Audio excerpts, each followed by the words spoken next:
Load. Breaks on a form of chemistry, better than natural materials, form of moderation, fine.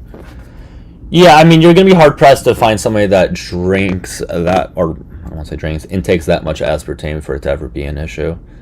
Like, the LD50 of aspartame is just so incredibly high that you would, on a life of water toxicity or caffeine overdose before you would that. No, David, I just restarted it.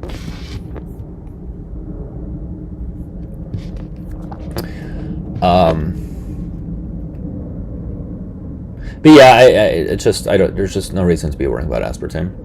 MK83. I literally just restarted. I don't know how you left a comment that quickly, but can you address the gay and lame accusations? Yeah, I mean, if you can show me those accusations, sure.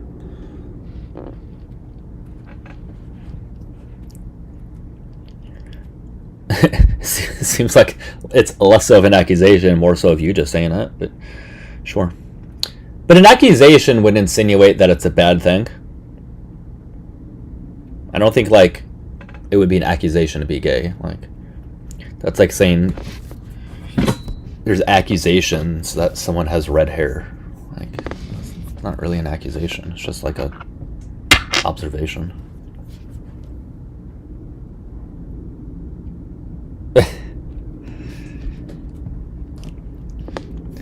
The phone number's posted in the tube, though, so you can call on up if you do want to, okay? Again, guys, I have 20-ish minutes left.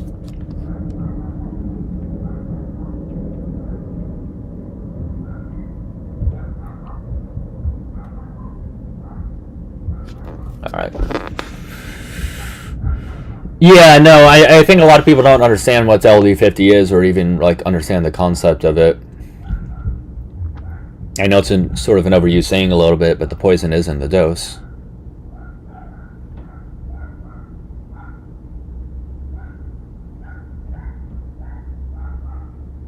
If you guys are enjoying the live, click the follow button, please. If you're watching on YouTube, just click the subscribe button as well. I can sing a song now? I don't think that's going to happen. I can't hold it kind of to scientific in the scientific snitch you're referring to, Ipsony?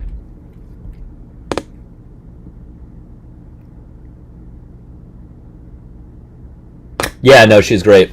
She's great. I've followed her for quite a while. I reached out to her yesterday, actually, because she does online coaching. I reached out to her yesterday about it because I am in need of one currently, and she's been on my lives a handful of times. She knows her stuff. I feel like it would be a good fit. You hear that, David? I'm gonna have a coach because I need a coach.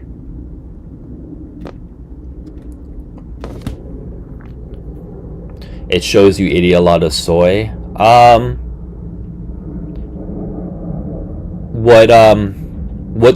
What is that show? Like when someone eats soy? Number one, I don't have soy, so you kind of fucked up there. I know you created this character in your head that anybody who disagrees with you on these topics eats soy and then somehow looks a certain way. But you kind of fucked up in assuming such because, number one, I just don't have soy. At least I don't ever go out of my way to have it. The only time I ever have soy is when I have edamame at like a sushi restaurant, and that's like once every 2 months. So I don't think once every 2 months having something that has soy is considered having a lot of soy. Nonetheless, though, if you'd like to tell me what eating a lot of soy does to somebody, and please be specific. Don't say they just look like you. Give me very, very specific traits that comes from having soy.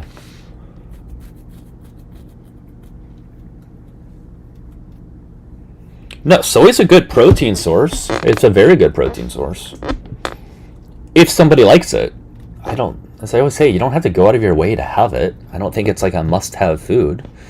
I don't think you're missing out on anything if you don't, but it is a good protein source if you happen to like soy. But there are no ill effects to having soy. There just aren't. Coaching for what? Training. been lifting 15 years, and last years I've really struggled to be consistent at the gym, and I know when I need help, and I need help. Do you think Jew magic is real?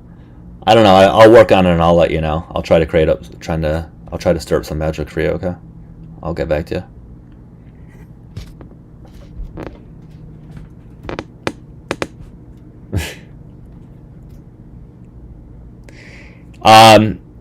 No, I mean, listen, I'm a personal trainer myself. I just for the last year I've really struggled to be consistent at the gym, like a lot. And this is the first time in all of the 15 years. You did meet the goal, thank you, Stormy. In all of the 15 years I've been lifting, I've never really ever had trouble going to the gym at all. In fact, for the first several years, it was always the opposite. I probably went too much, and I've just struggled, and I just need some accountability for the time being before I kind of get back into the swing of things. It sucks because I will be consistent at the gym for like a little bit, enough to start like regaining the muscle I lost, and then I just stop going for whatever reason. Is that a yes? What? Oh, you're. Is that a yes? The answer was what my answer was. The answer is I will get back to you on it. I will try to stir up the magic. I will do what I can. I'll probably have to refer to my boy Soros. I will reach out to Soros. I will let you know. I will commingle with him, so to speak. I'll get you your information. You need to go to the gym eventually, but energy levels from cancer. Yeah, I actually have a client who has cancer, Stormy. Gosh, what kind of cancer is it? Pancreatic cancer, I think. Let me look it up, because unfortunately she's a public figure of sorts in the Tampa area, so when I look her up, it shows what kind of cancer she is. Which is kind of shitty. Probably shouldn't laugh at that, but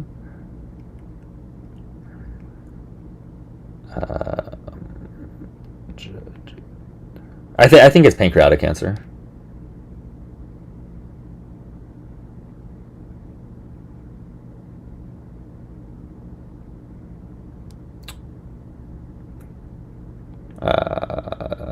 Yeah, that's it. But anyways, yeah, she gets pretty fatigued and all that.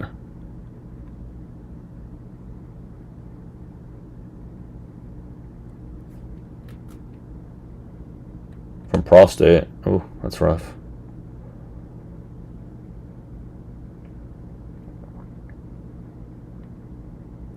Alright guys, keep tapping and sharing. Again, if you disagree with the background prompt, come on up.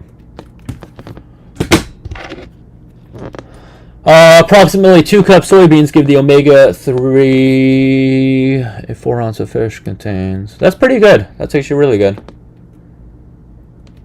Yeah, I mean, there's definitely benefits to having some of that. Like I said, I don't think there's a must-have any food really, but there certainly are foods that do help. Brain dead. Caption. Nice comment there.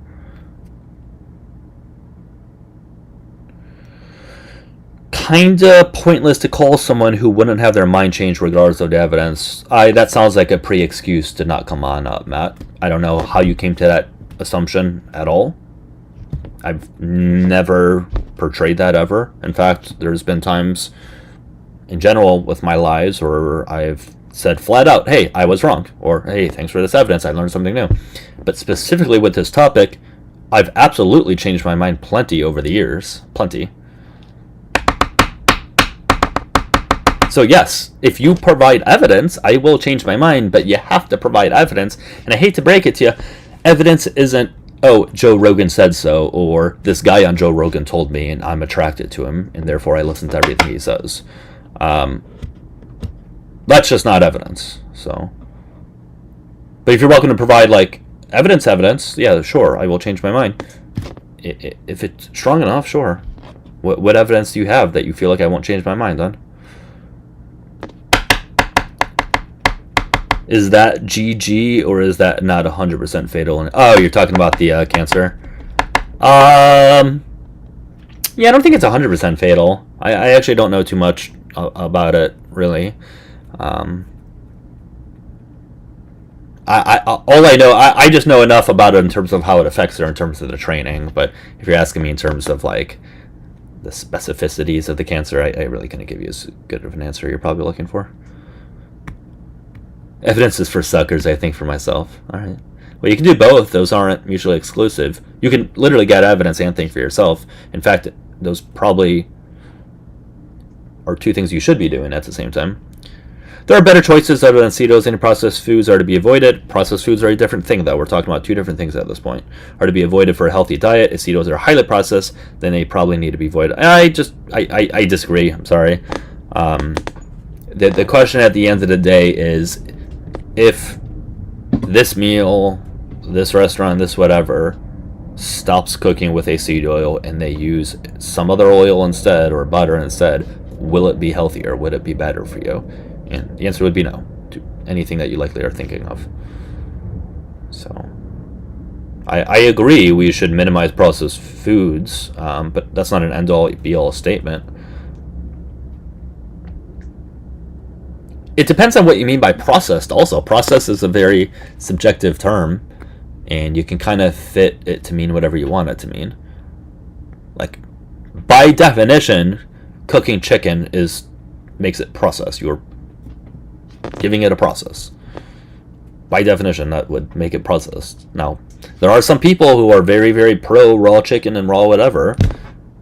And if that's the case, at least you're being logically consistent with what you say. But for the most part, I don't generally see people who are saying we shouldn't have processed foods, then eat raw meat. Chewing is also processed. Yeah, that's a good point. Exactly, that's what I'm saying. Processing is a very vague, subjective term. Now, listen, I'm not going to be like overly pedantic. I generally know, we generally know what people mean when they say that. But the point is that it's not like an objective thing that you can use. Alright, my client just texted me, the one I'm supposed to have in 20 minutes. All my workout stuff is in another bag, and my GPS says 1:30, so we can just do Thursday and Friday if that's not a problem, and I can do Saturday too. Alright, so I don't have a client now. Okay, thanks for letting me know. I'll see you then. Alright, now I'm free. Evidence is always on my side because I'm always right. I hear that. I hear that.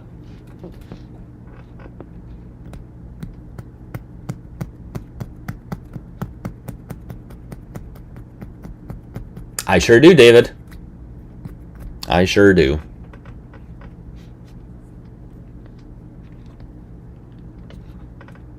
Albeit it's not much. I mean, working at a box gym, you don't really get paid a whole lot.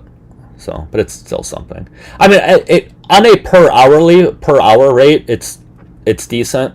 Like if I told you the per hour rate of what I get paid, you would say it's like halfway decent. But it's sort of misleading. Because number one, I don't have a client for an hour. I have them for a half hour. And two, in order to have enough for it to be considered 40 hours a week, I would have to have a shitload of clients.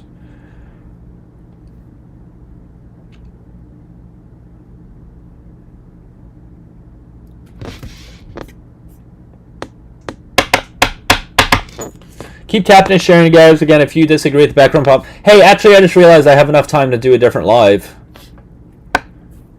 Since this client canceled.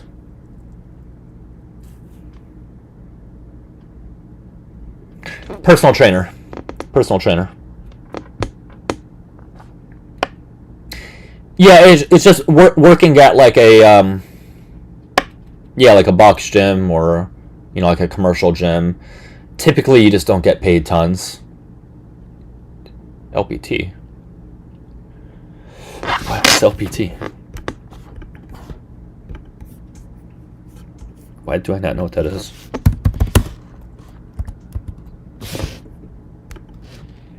I'm Googling that. Life Pro Tip? No? Line Printer Terminal? Liquid penetrant testing. Licensed personal trainer. Yeah, I mean, I have a certification. It's not technically a licensed personal trainer, but yeah, no, I'm certified. In fact, I just had to recertify myself like a couple weeks ago, and I also have to get certified in CPR too. So if you guys are ever around me and need CPR certified, I don't know if I'll be able to save your life, but at least I'm certified.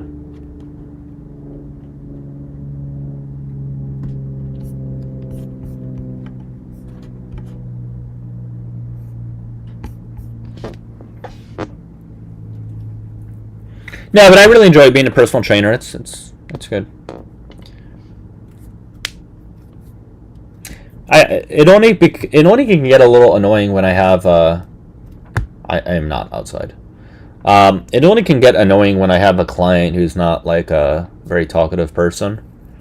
So it gets like awkward because sometimes there's a little too much silence, or I'll have to like force a conversation. I don't know. Other than that, I like it. Alright, what are some of these comments here? I have a feeling before I look at any of the YouTube comments, at least one of them is going to be, I know you are wrong because of the way that you look. Or, the evidence that these things are bad is you. Guarantee you, when I look at the comments, one of them is going to be some variation of that. They almost always are. Yeah, guys, I am streaming on 2 different platforms. Sorry, your comments just came out right now. For some reason, like, they were lagging behind. But I will respond to the tube comments here.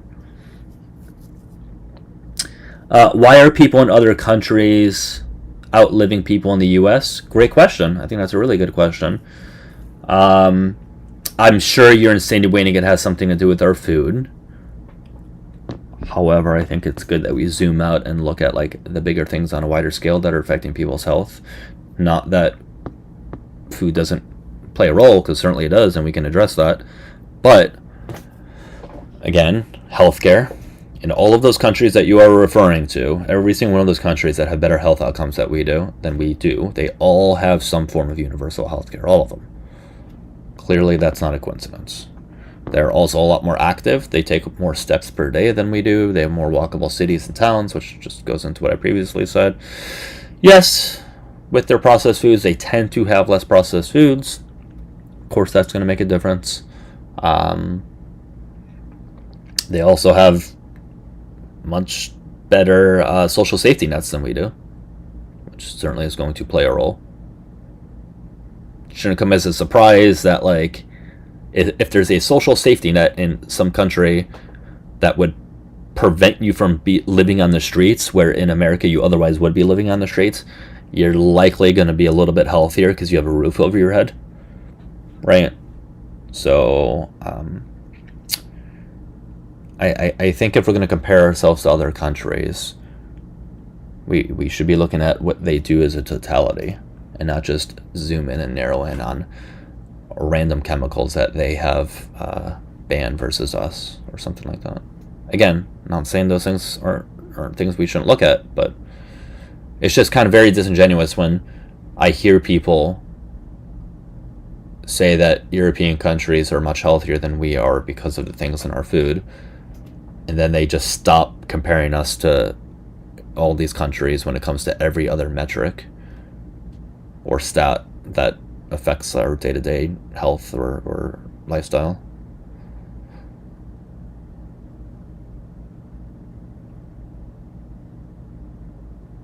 U.S. ranked as 13th least safe country due to pew violence. That I do believe.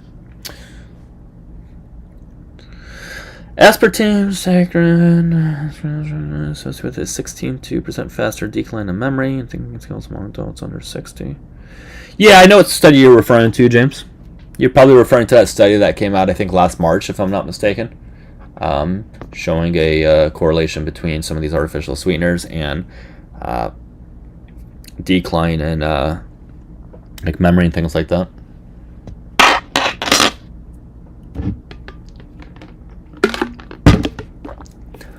We have far more food safety regulation than other countries, so there are many factors. Yeah, there's a lot of factors. Lots of factors that play into it. Yeah, I think the CPR thing expires every 2 years, if I'm not mistaken. So you're good for 2 years if you do get recertified. You can do it online. I mean, yeah, there's the in-person certifications, which are probably better because it's more hands-on, and you're certainly going to learn. At least I learned a lot more hands-on. But you could do it online too if you wanted.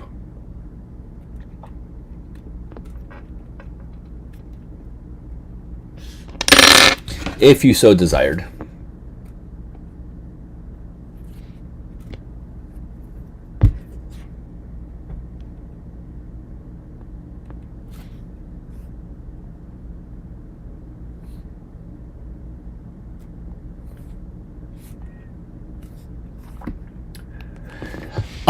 Yeah, Ipsity. So, that study, they actually did control for some other variables. Yeah, surprisingly. Hold on one second. Yeah, so they did control for other factors, believe it or not. But there was a couple issues, and if it's a study that I'm thinking of, what they showed was that there was a couple different age groups that they had. I forget what the age groups were, but there was like 3 or 4 of them. They showed a faster decline in memory in some of the younger age groups associated with some of these artificial sweeteners, but not the oldest age group, which I thought was interesting. If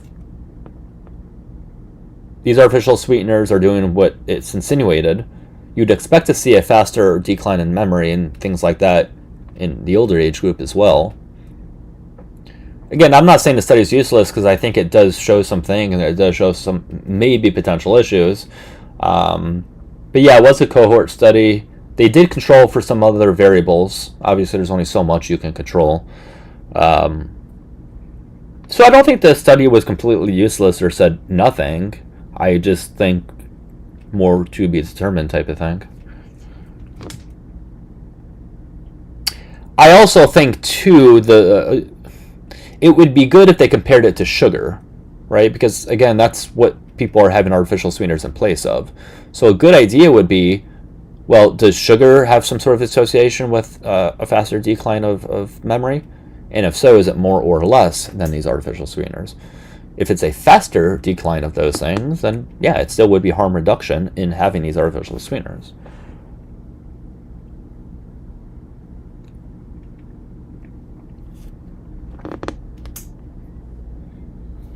Hey, how you doing? Hey, I figured it was easier just to come up because that's a lot. Yeah. No, you're good. So there's a couple other questions that I have about that study, and like you mentioned about the fact of controlling for measuring against sugars because we recognize that the brain necessarily needs glucose for proper functioning. The other question, the other question I had, especially since it dealt with the younger demographic, is did they control for the recognized decline in retention specific to the difference between physical media and digital media? Mm-hmm. Yeah, that's actually a really good point. I don't think they controlled for those things. What they did control for, off the top of my head, I don't have to look back at the study. You can find the study pretty quickly if you type in like artificial sweeteners, memory decline or something, that it should pop up. But what they did control for, I believe, was like alcohol consumption, smoking, like pre-existing health issues, their weight, I believe, also. Maybe like 1 or 2 other things. So I would have to look back at though again. Diabetes as well. That's a good question. I don't remember. Let me just see if I can pull it up off the top. Here, here. So if I just type in artificial sweeteners, memory. I figured you didn't have any ops. No, you're good. Okay, yeah. So it was published last year. So if anybody wants to take a look at it while I'm pulling up right now, it's called An Association Between Consumption of Low and No Calorie Artificial Sweeteners and Cognitive Decline. So what did they... let's see here. Oh, I have to. This one's not giving me the full access. You know how like some studies, like you can have the full access. Other ones, there's like a paywall.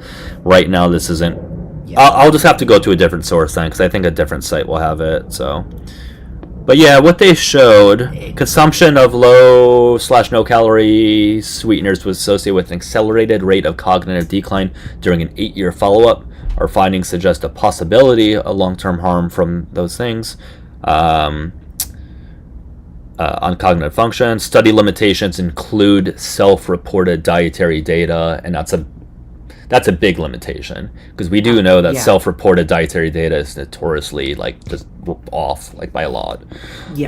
Also selection bias from attrition, and then residual confounding from co-occurring health behaviors. So I'm sure those things played a role. I'm sure of it. Yeah, and especially since it's not a controlled study. You're running into the issue of, okay, you will never stop my Mackies. I will never let you stop my Mackies ever. Okay, you're not here for a serious conversation, then, right? Okay, that's a weird thing to say. I want my chick. So it's not controlling for other dietary sources.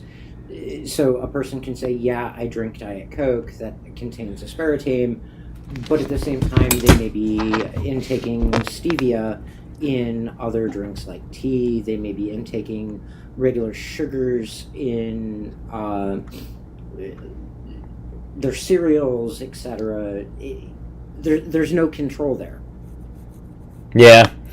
Yeah, I mean, that's why, I guess no pun intended, you got to take with a grain of salt some of these cohort studies. And cohort studies certainly aren't useless. I think they pave the way for other better forms of research. But yeah, there's only so much you can take away from a cohort study. Like, you just can't take away what it's insinuating in that study. And that's the problem with some of these influencers. They will take some of these studies and then say, oh, the study came out showing that artificial sweeteners cause memory decline. And then people just eat it up because they see a study, they don't read it, they believe the influencer, and that's how misinformation typically gets spread in relation to this topic. Yeah, and now I have concerns about how many individuals that they used for the cohort for yeah, let me see here. What the selection bias was, the survey bias was. There were a lot of people. So there's like the sample size wasn't an issue, because there was 12,772 of them. Okay. That's a pretty good amount. So that wasn't a limiting factor. Yeah, that's good. And the median age, or mean age rather, was 51.9 plus or minus 9 years. 54.8% women, 43.2% black/mixed race. Yeah, so I think they probably had good diversity in terms of like the participants and all that. But yeah, all the other things that we mentioned, I think would affect it. See you, Stormy. Take care. The other question I would have at this point is, the demographic that they selected from, was it one locale, or was it spread over multiple regions? That's also a good question. Yeah. No, you're right. And guys, these are all things like that you have to keep in mind. Not that anybody here would necessarily be conducting a study, but like if you're going to be reading a study, these are all important variables to keep in mind that all could be affecting the outcome of a study. That I don't know. I would have to look at the full study to see like where these people came from, and things like that. Yeah. Exactly. And that's why I hate these paywalls. And I know. I don't remember the site that I used when I was in college. There was a site that I got put onto by one of my classmates that kind of circumvented that paywall. Oh, really? And it's one of the and it's also one of the reasons that I always threw a fit about Westlaw, because I had to use my licensure and pay a fee for me to be able to access Westlaw. And I'm sorry, but everybody and anybody should be able to have access to case law and be able to shepherdize cases. I agree. Yeah, those things shouldn't be behind a paywall. It's kind of ridiculous. I'm trying to find any site that gives me the full study, and I'm just not seeing it. But I remember like a year ago I was able to find it, so maybe I'm just not looking good enough now, or they somehow put it up on a paywall since. I'm not sure. Which journal was it published in? Because maybe the journal itself might have it where it's not. Well, here, let me pull it back up. From what I see, it's called Neurology Journals. That's where I see it. Yeah, that's where I see it in Neurology Journals.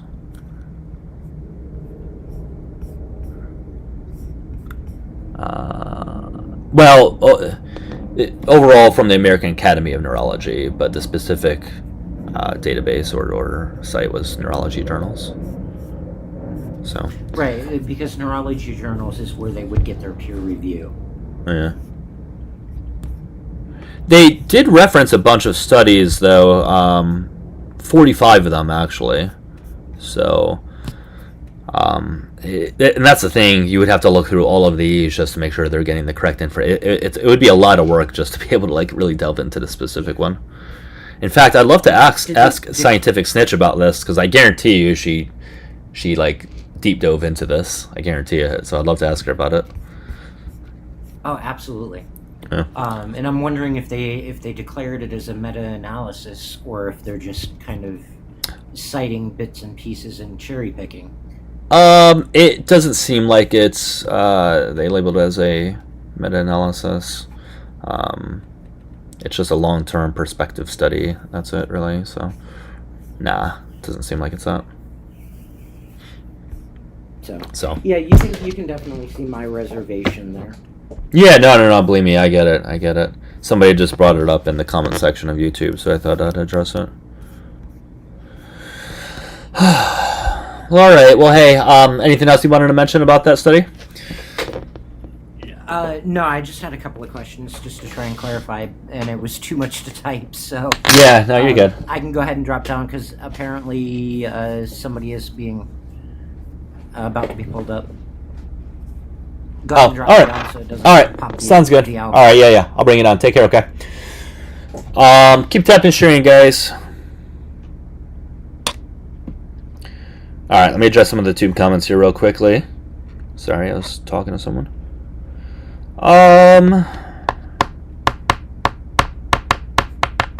Soy is dangerous. I tried tofu one time and now I'm a vegan. There you go. But you know you got that $1,000 check coming from all that savings of the illegal and mismanagement of government. Thank you. Yeah, Joseph, I'm going to have to ask you to rephrase that into proper English, okay? Because that just doesn't make any sense at all. Hey, Karl Marx, is this all you do all day? I don't see what that has to do with anything. But the answer would be no.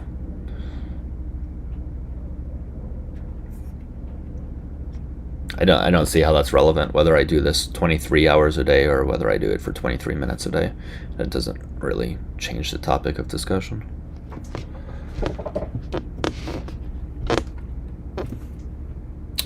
Alright, who's chirping in the comments here?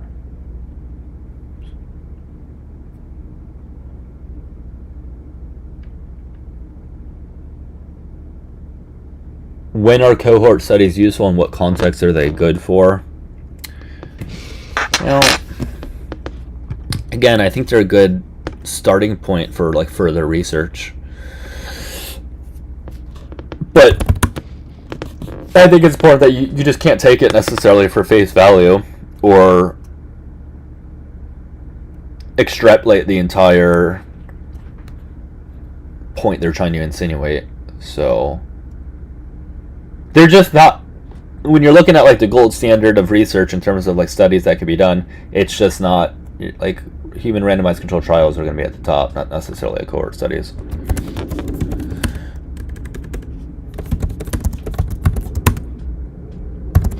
Well, it looks like I have a guest here though. Well, no, I did. Now they're gone.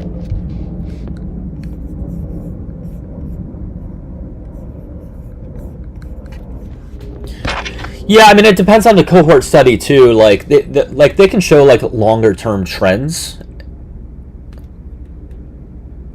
between two different or multiple variables. So they'll show trends and stuff like that, but they don't show cause and effect, and that's a really important point to keep in mind. Cohort studies do not establish a cause and effect.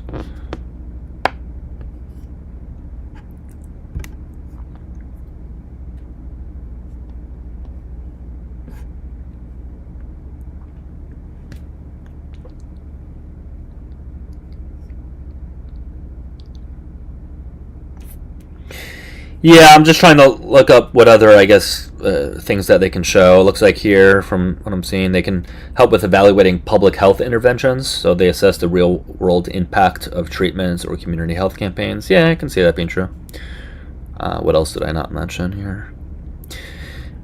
I kind of mentioned this one, but investigating multiple outcomes. They allow researchers to study several different health effects from a single exposure or risk factor. So there's that. Everything else I kind of mentioned, so.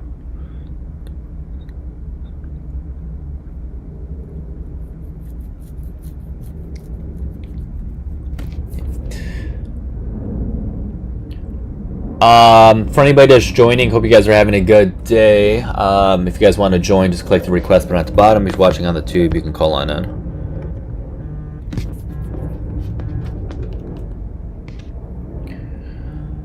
But I can switch topics. Again, I have time. I just, when I initially did this live, I thought I was going to have to run in a little bit afterwards, but I do have time until my next one.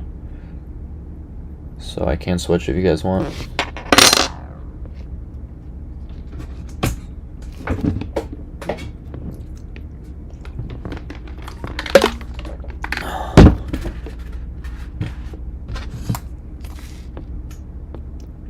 All right. I am hungry though. I am hungry and I want chips.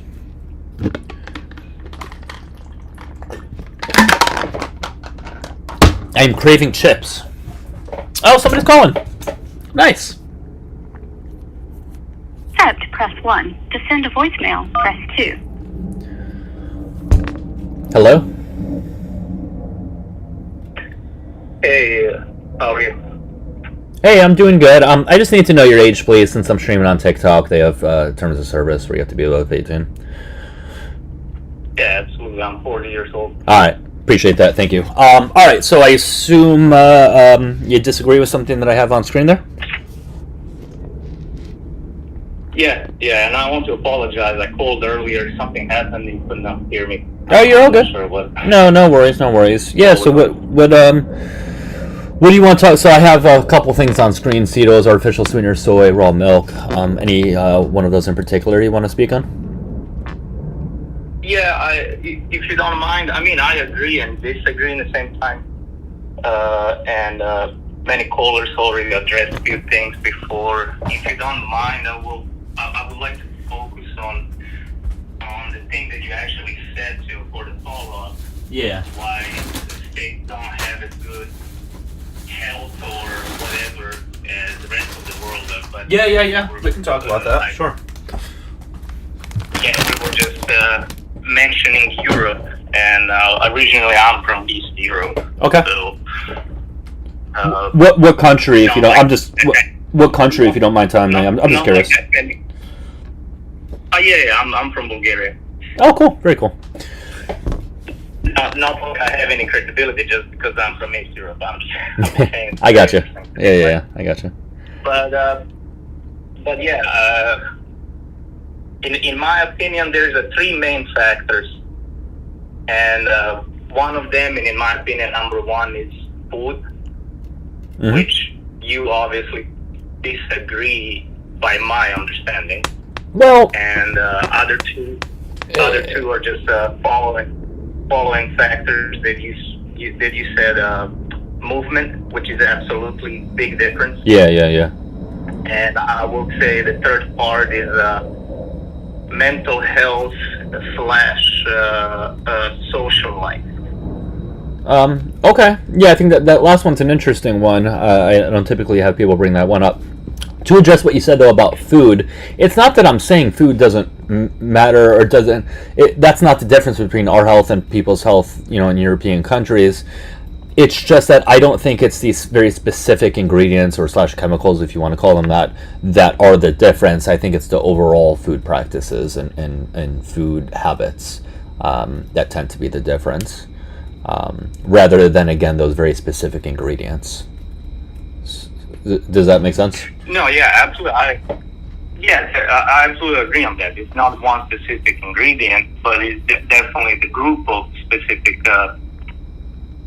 not necessarily just ingredients, but maybe like a food groups in a certain form.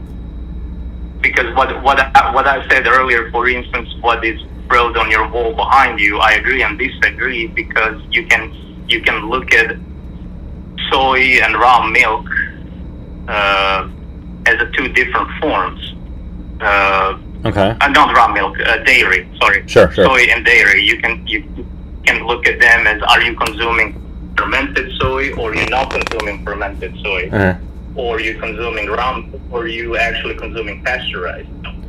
And to make that even more interesting, if we talk about raw milk, it's very questionable how that raw milk would show up on your shelf in a store, versus if you have your own animal and let's say you're a farmer, you're just consuming your own raw milk for the animal that you're raising. Okay. Content of that milk can be very different based on a hygiene and on a handling process to bring that milk to the store to actually sell to consumers. That's why pasteurized milk, it's let's say from a safe side, one of the best solutions that we can have at this point, or for past 100 years, whatever we're doing it. Mm-hmm. But from perspective of the health benefits, raw milk is as much as beneficial as a pasteurized milk, if not a little bit more. Well, and that's the part I'm going to heavily disagree with. Why do you think that it's more beneficial? What are you basing that on? I'm basing it on the heating of dairy. You're losing good portion of enzymes, and you're also losing some of the vitamins and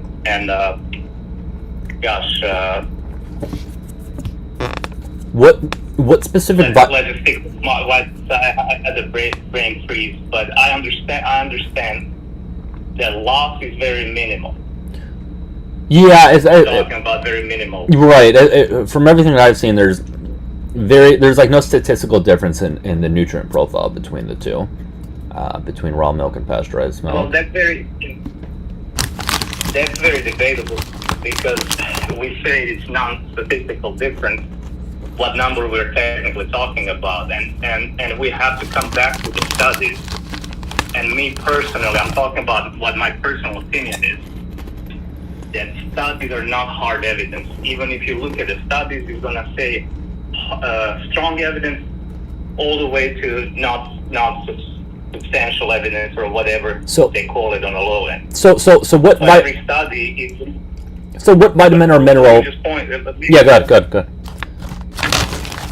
Let me just make a point on this one. Every study, if you talk with I don't want to call it normal, but a good scientist is going to tell you this is not end finding. This is just stronger evidence that we should look at more into it. And what I mean by that, there is no many actual substantial studies on humans. There is far more studies on animals, which they don't translate that well on human health. So, what vitamin or mineral are you saying is in raw milk at a higher amount than pasteurized? Well, I will not focus on A, K, and D, for instance. Fat soluble vitamins, stuff like that. But so what specific one though? I will pick. Well, let's take vitamin D and K. But I don't want to focus on that one. I know where this is gonna go. I already said there is no significant difference. I will accept that fact. But if we take a look at the enzymes, there is a significant difference in enzymes. Then how much digestion of the specific dairy that you're drinking if there is a decreased amount of enzymes in the pasteurized milk, so you cannot quite. What enzymes are you referring to? Absorb the same amount. What enzymes are you specifically referring to? And yeah, guys, is his connection really that bad? Let me know if it's difficult to hear him, because it is a little difficult on my end too. Yeah, what enzyme are you referring to? Well, I cannot tell you specifically now which ones. I know that there are the enzymes that our body is producing as well. Mm-hmm. But what the specific there's a two of them I cannot remember on top of my head. Okay. So what is the difference of these enzymes causing? Like what you said there's a difference in enzymes. What difference is that making? Well, what's the purpose of enzymes? No, I understand the purpose of enzymes. I'm just asking you to tell us what the difference is in the health effects of it because of these enzymes. Like, are you saying there's less lactose intolerance with it, or less what? No, it's not causing necessarily directly health difference or health issue. It's causing the digestion, lower digestion and inhibition on certain nutrients. Digestion? Well, yes. I mean, that's sort of subjective, though, right? Like, it's kind of subjective to state that, like, somebody's have. Are you just saying, like, general digestion issues, or? No. I'm talking about if you drink, let's say,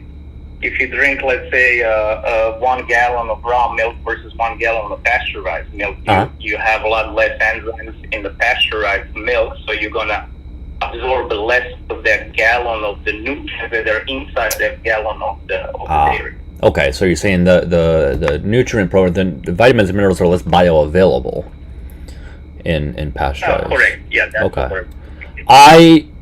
I have not seen any research showing that. If you happen to have any research stating that, I'd love to take a look at it. Thank you, Carl. So yeah, let me know if you do. I can look it up. I just haven't seen it. But it's just because the research is not out there does not mean to mean that thing does not exist. No, you're right. Let me just give you one perfect example. If we're going to compare studies, there's so many studies we never did. And even more of them that we did not do for substantial time to see if that thing is really affecting or not affecting. For instance, like a raw meat. There's a new craze now eating raw meat. For instance. Yep. But we don't have study on that at all. We just don't have it. So how are we going to compare it if the meat if the food from the source from the raw meat is so-called more bioavailable protein versus cooked one, and we don't have it, and we cannot just say that's not true just because we don't have the other side. That same thing with the raw milk. Raw milk is very touchy subject, and we just don't have enough research on raw milk. I don't know if you're familiar with the raw milk treatments that they were done for so many years and decades. Yeah. No, now they're almost. I'm familiar with it. They're almost non-existent. Yeah, but in the Western world. I know, but very interesting. I agree with your statement that just because there's no study for something, that doesn't mean that thing does or does not exist. I agree with you, but then I don't think it's fair to make the statement or the claim that it's less bioavailable in raw milk, the nutrients, without any evidence to back it up. No, there is a study that shows that the heat is definitely destroying those enzymes. as much as it's destroying the vitamins and minerals, but Okay. vitamins and minerals content is so-called very minimal, Okay. but enzymes are a lot more sufficient. But then that goes back to what we said, what I asked you earlier. What enzymes are you referring to, and what study are you referring to that says such? And I don't get it. Was it gonna make any difference? The difference is you're providing evidence for your claim.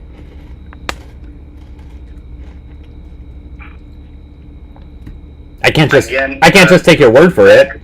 I can't just take your word for it. I have to see evidence. I'm not saying take my word for it. Study is definitely there. If you just Google it, or like you're using AI, chatbot, you can see you can find it. But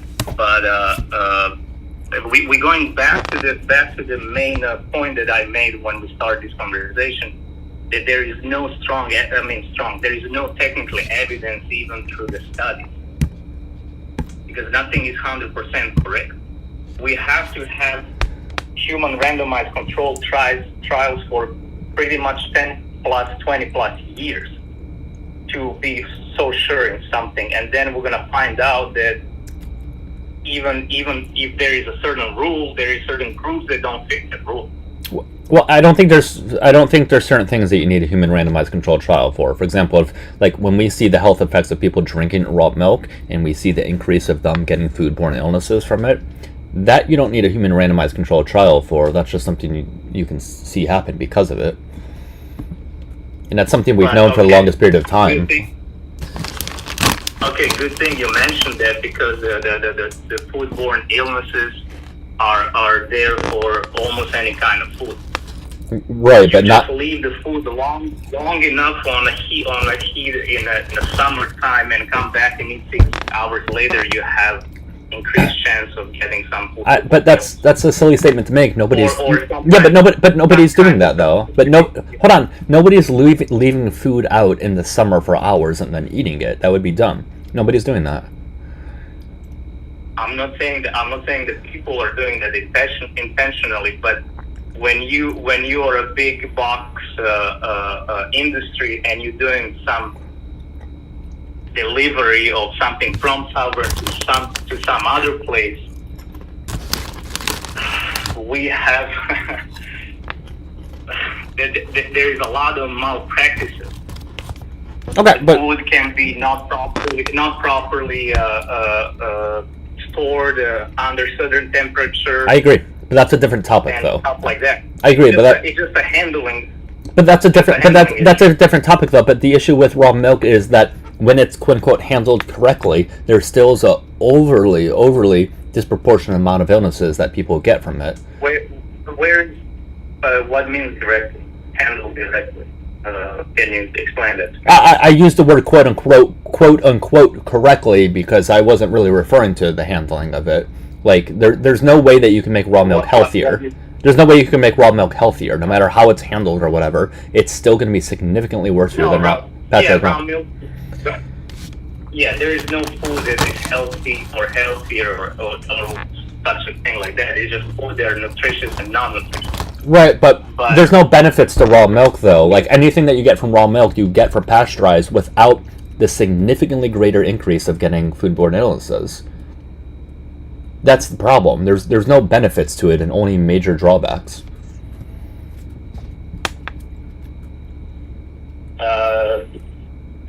I'm not talking about foodborne illnesses. I'm talking about nutritional bioavailability. I understand that, but you can't pick and choose when you have raw milk. You get everything along with it. So even if I grant you that there's more bioavailability in terms of the nutrient profile, which I've never seen evidence of that still wouldn't outweigh the greatly increased chances of getting the foodborne illnesses. Whereas you can just get vitamins and minerals from other sources and not get those foodborne illnesses.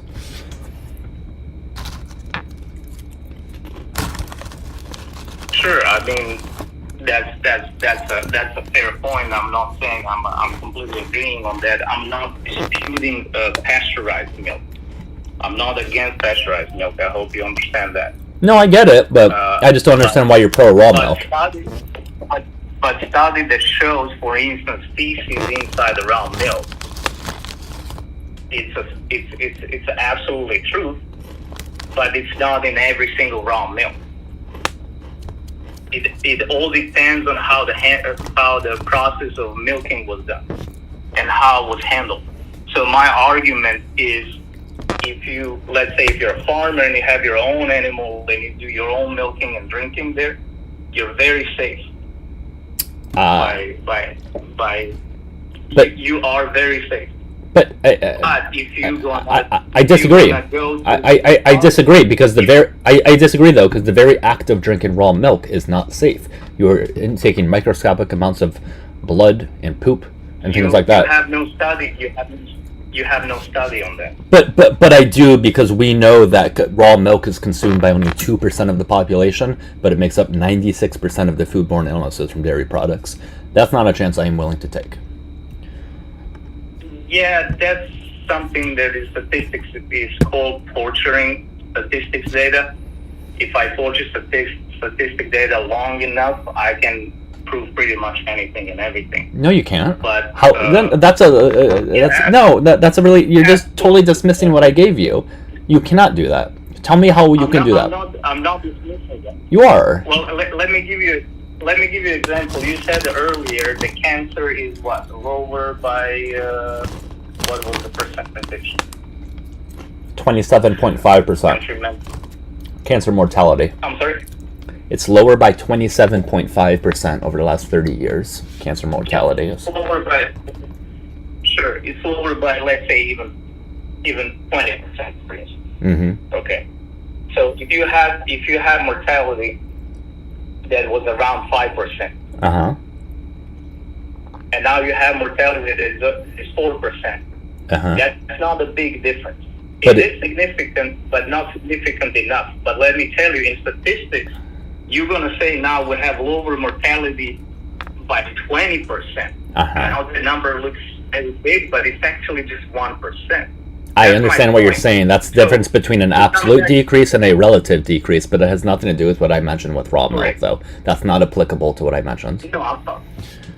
But yeah, but if we go back to the raw milk, I will say we don't have a study of people that consume their own raw milk on their own farm. We have only studied of people buying milk on a farmer's market that's already handled milk by someone's hands, by someone's chance of how I can put this, someone's chance of hygiene. And the same way you buy a lettuce from the store, you're depending on the guy who was handling that lettuce. There's no reason to think, though, that it would be any healthier otherwise, though. Again, it's the very act of not pasteurizing it that is problematic, whether it's handled, quote-unquote, correctly or not. My point is not what is healthier. No, but again, my point is not what is healthier, because I truly believe there is no healthier or healthy food. There is only nutritious and less nutritious and absolutely nutritionally empty. I do agree with that last part, though. But that still doesn't refute, though, what I said. Okay, I hear you. I think your health depends on greatly on how much nutrition your body is able to absorb and assimilate. Actually, there is a study here where they did look at raw milk on farms, and raw milk. They looked at the difference between. I actually have it pulled up right here. They compared pasteurized milk that was from supermarkets in the city, and then raw milk samples from dairy farms.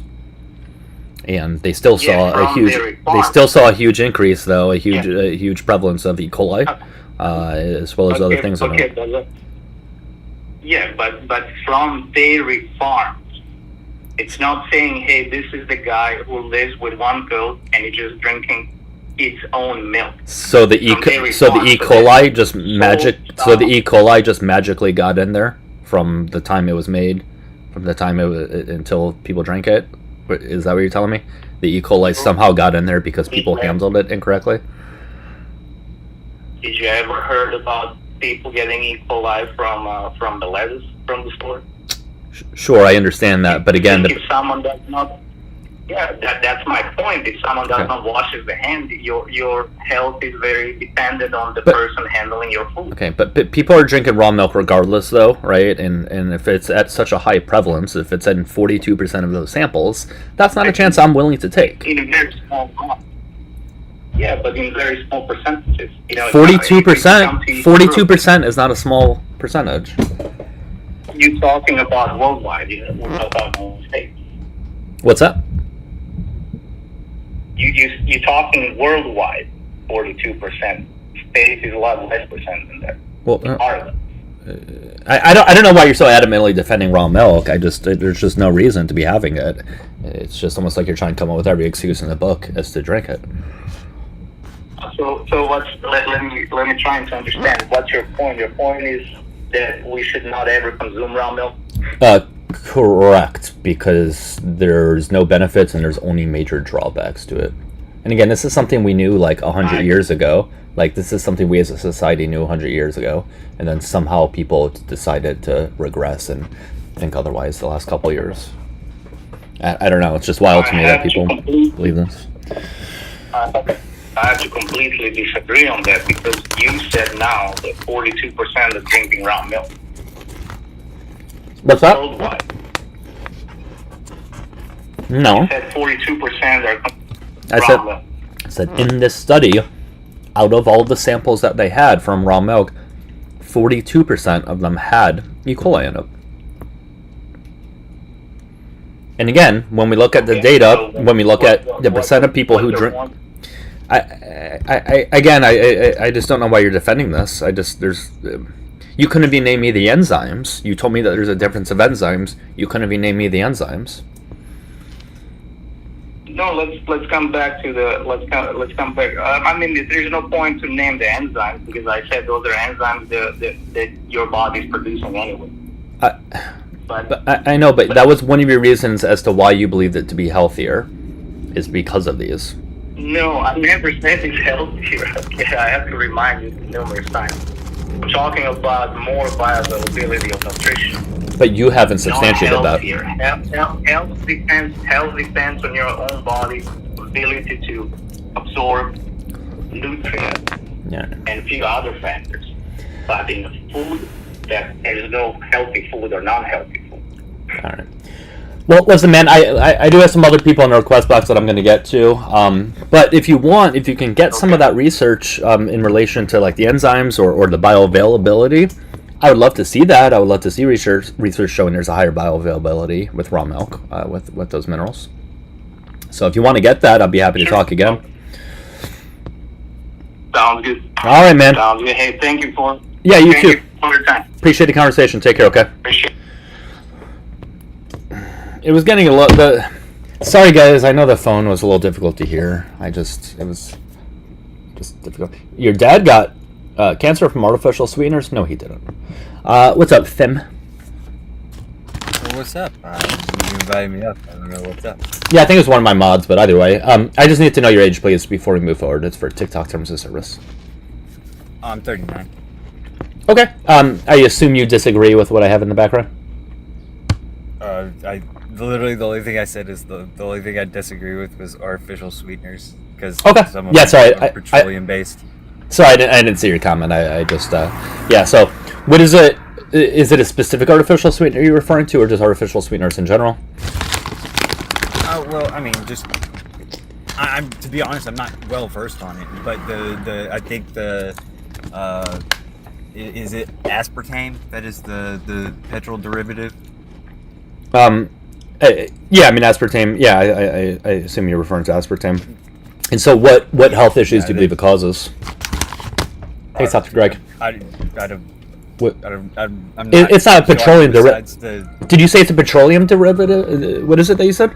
Yeah, a petrol derivative. It's I believe it's from. I'll have to teacup to look it up specifically. What sort of petrol derivative? I haven't seen that before.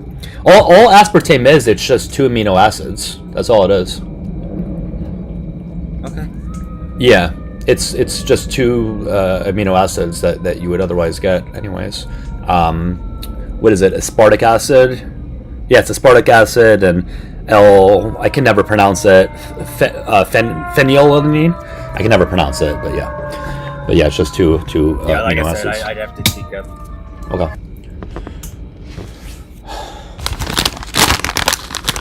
We good, David. There's some fire trucks past me right now, so I'm muting up so I don't blast y'all. Yeah, just be on mute for a minute. That's fine.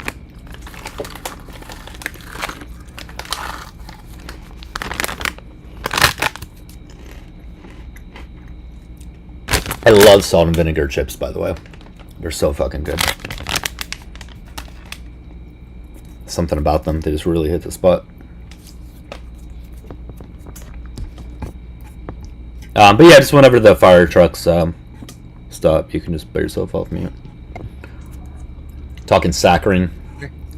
Yeah. Yeah, so you might be referring to saccharin. Like I said, I wasn't fully... Like saccharin, I said, I'd have sorry. to teak up to look at it fully. Okay. Yeah, you're referring to saccharin. Saccharin. Okay. Which is a different artificial sweetener, but like I said, I just guessed aspartame. no, you're okay. You're okay. No worries. You ran with it, so I mean, I don't know. It seems like you didn't know which one it would be either. No, I'm not the one who invited you up. It was one of my mods. I didn't see your comment before I spoke with you. I had to scroll up to see it. So. Okay. Well, All right, man. it, Yeah, absolutely. I'll bring you back down. Okay. Take care. I don't know why he had to be sassy there at the end. There was literally no reason to do that at the end.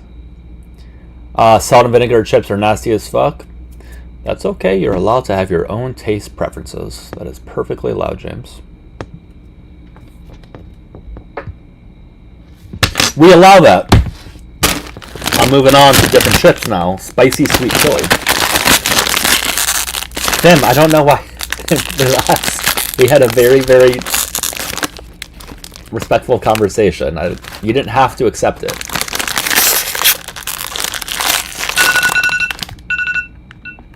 You didn't have to accept it, man. We had a fine conversation. I don't know why you're getting upset.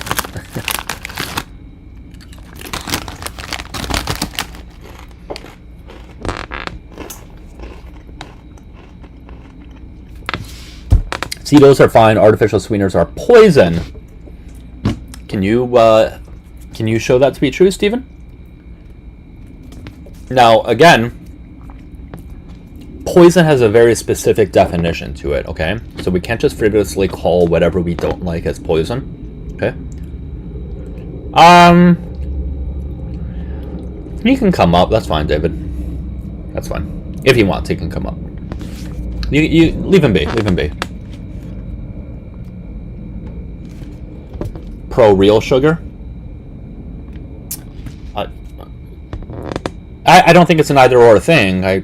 I'm fine with people having some amount of sugar, but it's certainly not going to be better for you, serving size equated for, than having an artificial sweetener. All of this research suggests that when we replace an X amount of sugar with an artificial sweetener, a sweetening containing beverage, obesity rates decline, diabetes rates decline, a multitude of other things due to the reduction of calories and thus the reduction of adipose tissue. So again, I'm not anti-sugar in the sense that you're probably thinking. I think people can certainly have a certain amount of sugar and be totally okay. But your average person in America is certainly not just having a low amount of sugar. They're having an excess amount of sugar, of which is giving them an excess amount of calories, of which is going to give them an excess amount of adipose tissue. So simply replacing some amount of sugar for an artificial sweetener, I think, would be a net benefit for most people. But yes, Stephen, again, you're welcome to come on up. If you think artificial sweeteners are poison, you can come on up and show us how that's true. Stephen, I think you're arguing something I'm not saying. You said raw milk is worse than pasteurized milk. I would agree with that. I would agree with that. Unless you're talking to James in the comments. I'm not anti-milk, guys. I want to make it very clear. I am not anti-milk.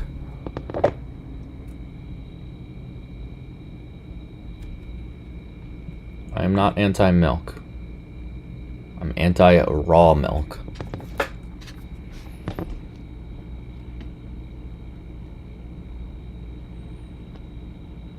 We are not made to drink raw milk or cow milk.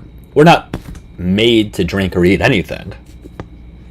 I don't see the relevance of that. Like we're not pre-programmed to drink or not drink or eat eat a certain thing. I mean,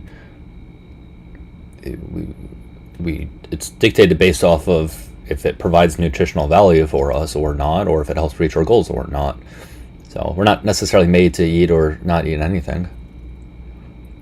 I don't think that's a good argument though against if you're making an argument against pasteurized milk and milk in general. I don't think that's a good argument to use, because you're essentially insinuating that there's a creator that made us specifically to have or not to have something, and I just, number one, I don't believe in a creator, so that argument just wouldn't work with me anyhow. But even if I did, I still wouldn't use that argument, because it's not an argument based in anything evidence-based. I agree with you, James. We can eat or drink anything we goddamn want to drink. The question is it nutritious? Is it nutritious for us? Does it provide any health benefits or lack thereof, or harmful effects? And so with pasteurized milk, it can cause issues if you overdrink it. It is relatively dense in calories. So I would say for your average person drinking milk, probably don't overconsume it. But I think having it in certain quantities is fine. If you're very underweight, I think raw milk can actually be very beneficial. But that's a small percent of the population.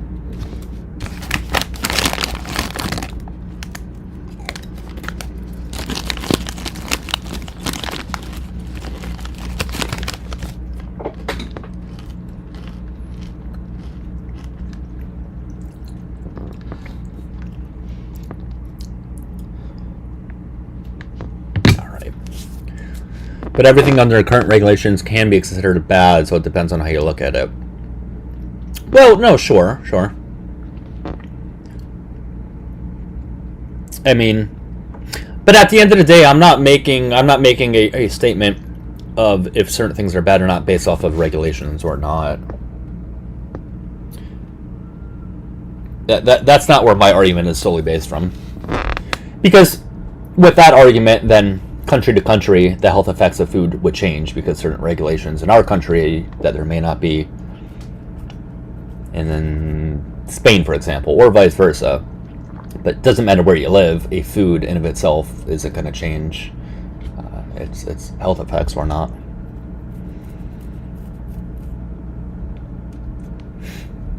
Yeah, well, I'm going to disagree on the fluoride thing there, Stephen. Highly going to disagree there. No evidence whatsoever to show that the microscopic amounts of fluoride that we have in our tap water is at all even remotely harmful. Again, the poison is in the dose, guys. The issue that we see is people will talk about a certain chemical ingredient, whatever the fuck you want to call it, substance, doesn't matter, it's all the same shit, and point to it causing this health effect or that health effect in doses that are orders of magnitude higher than people would regularly intake it. So I think you have to equate for the dosage if you're going to say that fluoride is causing all these issues. I mean, it's not a coincidence that it's generally chalked up as a huge conspiracy theory. Seems like a very roundabout way to harm the citizens, when there's just much more direct ways of doing that, if that's what the government wanted to do. Jug. I will try, but I don't think they'll listen to me. The terms are increased health risk and situational sensitivity. Increased health risk of what? From fluoride. Like we need less teeth. Exactly. And that was the reason why it was originally put in the water, for that very reason. And again, it is in such microscopic amounts that even consuming it over a long period of time, if you're going to claim that over time it starts to add up in your system, it still wouldn't hold true.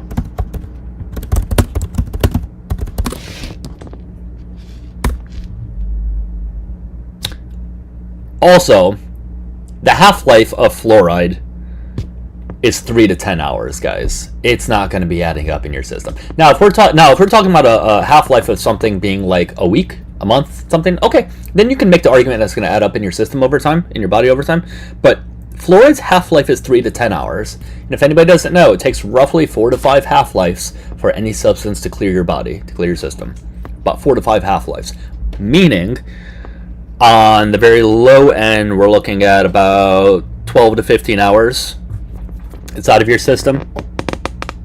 On the high end, close to 2 days maybe. So you're likely not going to see that large of an increase of it in your system to where you're even remotely close to the dangerous levels.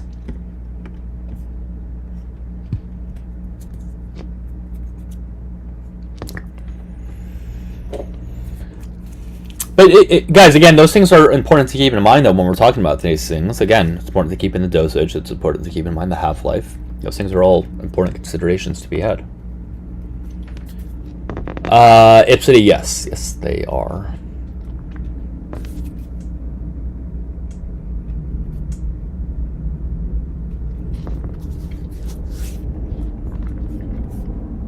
But, Steven, I mean, you're welcome to come up. I mean, if you want to come up and talk about it, we can. If you want to provide some sort of studies in the comments there. To show some study of them being harmful in the doses that we get them in. Well, Bella, that's exactly what they're going to say. Calcifying my pineal gland. That's all I ever hear about this. People who want to drink raw cow milk don't routinely milk cows, or they would know better. Sure. I'm not saying there's no reason they did, just that it's not healthy. Fluoride increased life expectancy. But that's what I'm trying to ask you, Stephen. What's not healthy about it?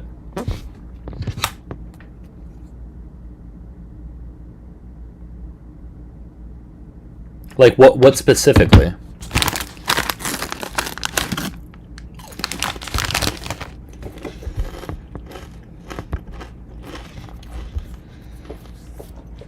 Sorry about the YouTube comments. I'll address them now. Sorry. Do I take supplements? Depends on what type of supplements you're referring to. As far as like performance enhancing supplements in the gym, I take creatine. I don't really count protein as a supplement, but if you want to call it a supplement, sure. So protein, creatine. I also take magnesium, but that's not like a performance enhancing supplement. I take that just more for the health benefits. Hormones? Yeah, I'm on TRT. 150 mgs a week.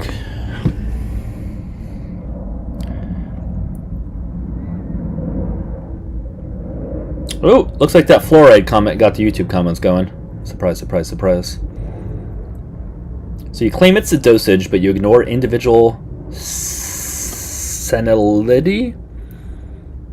Okay.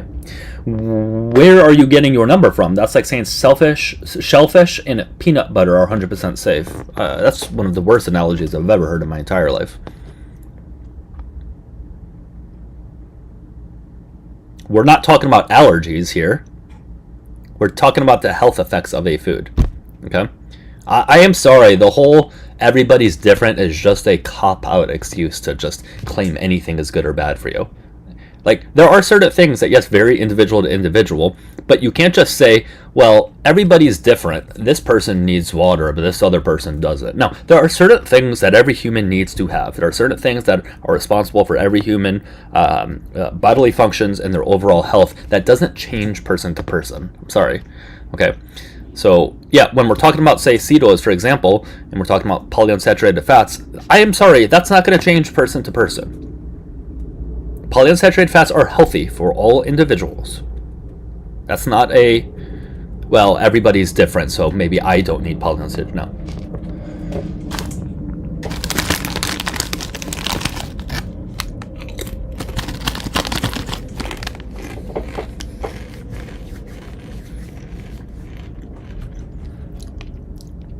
Ever since seed oils have been mainstream, heart disease has skyrocketed.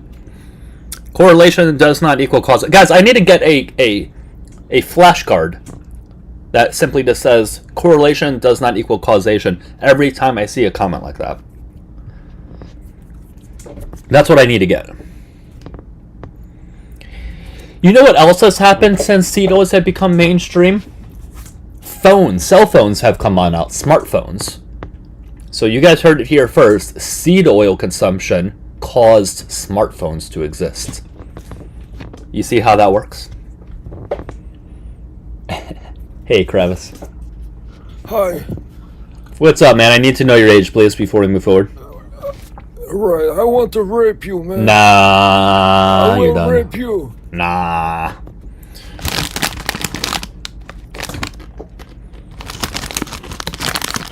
Seed oils can have allergies. Sure, again, we are not talking about allergies here, guys. That's like saying, well, peanuts are bad for us because some people have allergies to it. No, we're not talking about allergies. We're talking about for people that are otherwise healthy. Like, no fucking duh, I'm not talking about allergies here. If you have an allergy to something, don't have it.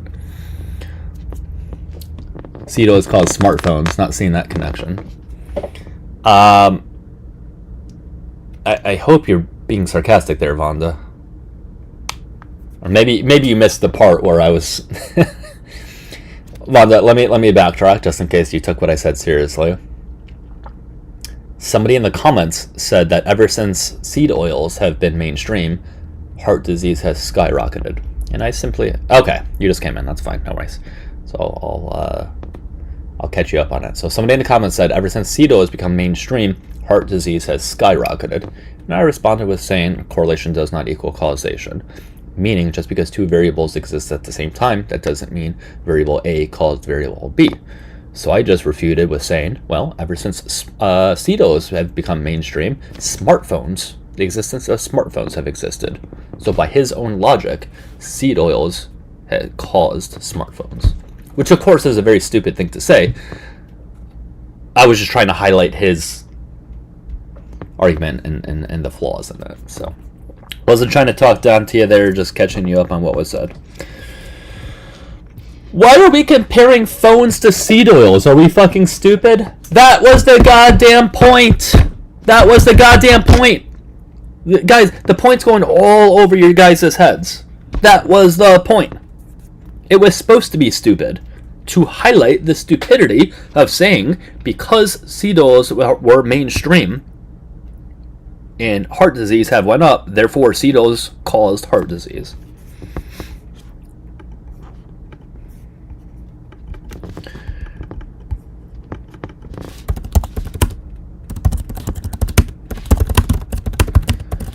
Let's look at heart disease here.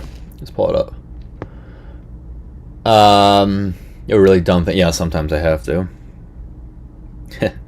Okay. I hate to break it. Sorry for burping there. I hate to break it to you guys, but heart disease mortality has dropped by a lot.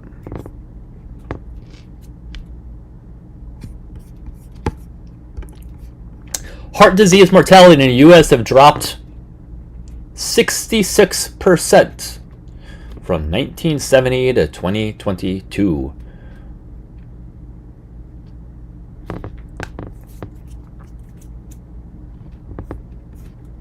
Now, I am certainly not saying there aren't some health issues that have increased over the years. I would never deny that. The increase of obesity, obviously, will lead to an increase of certain health issues. Not denying that. Before anybody strawmans what I'm saying and saying, well, he's saying we're all healthy now and there's no health. No. Certain health issues have gotten worse. But let's just not make up stats because Joe Rogan told us so, okay? So maybe let's just fact check when we hear certain numbers. It takes 2 seconds to do so.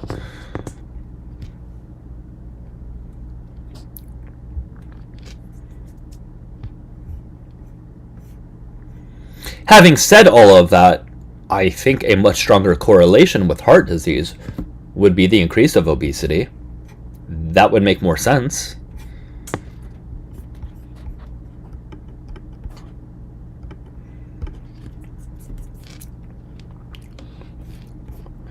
Mortality, not events. You are correct. I am not skewing anything. I am just repeating words. You're the one who's skewing it. I am not. At the end of the day, don't we care about mortality, guys? The reason why heart disease, cancer, diabetes, any of that is bad is because at the end of the day, it's going to cause us to unalive earlier and obviously affect our quality of life. That's why we care about not getting those things. So yeah, I think mortality matters. Heart disease mortality matters. Gee, I don't know. I would think that would be more important. If heart disease mortality has decreased, that would be a good thing. Right-winger that agrees with you here. Buffalo Billy Bob Thornton. I love to see that. I love to see that. Yeah, I mean, listen, there's a lot of people I know in the fitness community that happen to be right-wing that do agree with these things, because at least when it comes to health and nutrition, at least they're evidence-based, you know, so at least they agree in that aspect. Except the definition of obesity is questionable after 1998 and it could. Well, I'm not using BMI though. I'm not using BMI. I'm using body fat percentage. I agree though, it is subjective, right? If you're using BMI and things like that, but I guess it would even be subjective if you're using body fat percentage. The point that I'm trying to get at, you're a bodybuilder? Cool, yeah, that makes sense then. The point that I'm trying to get at is that yes, I am aware that obviously the weight of somebody doesn't solely dictate the health of them. However, there is still a very strong correlation between that, like between having high amounts of adipose tissue and health effects.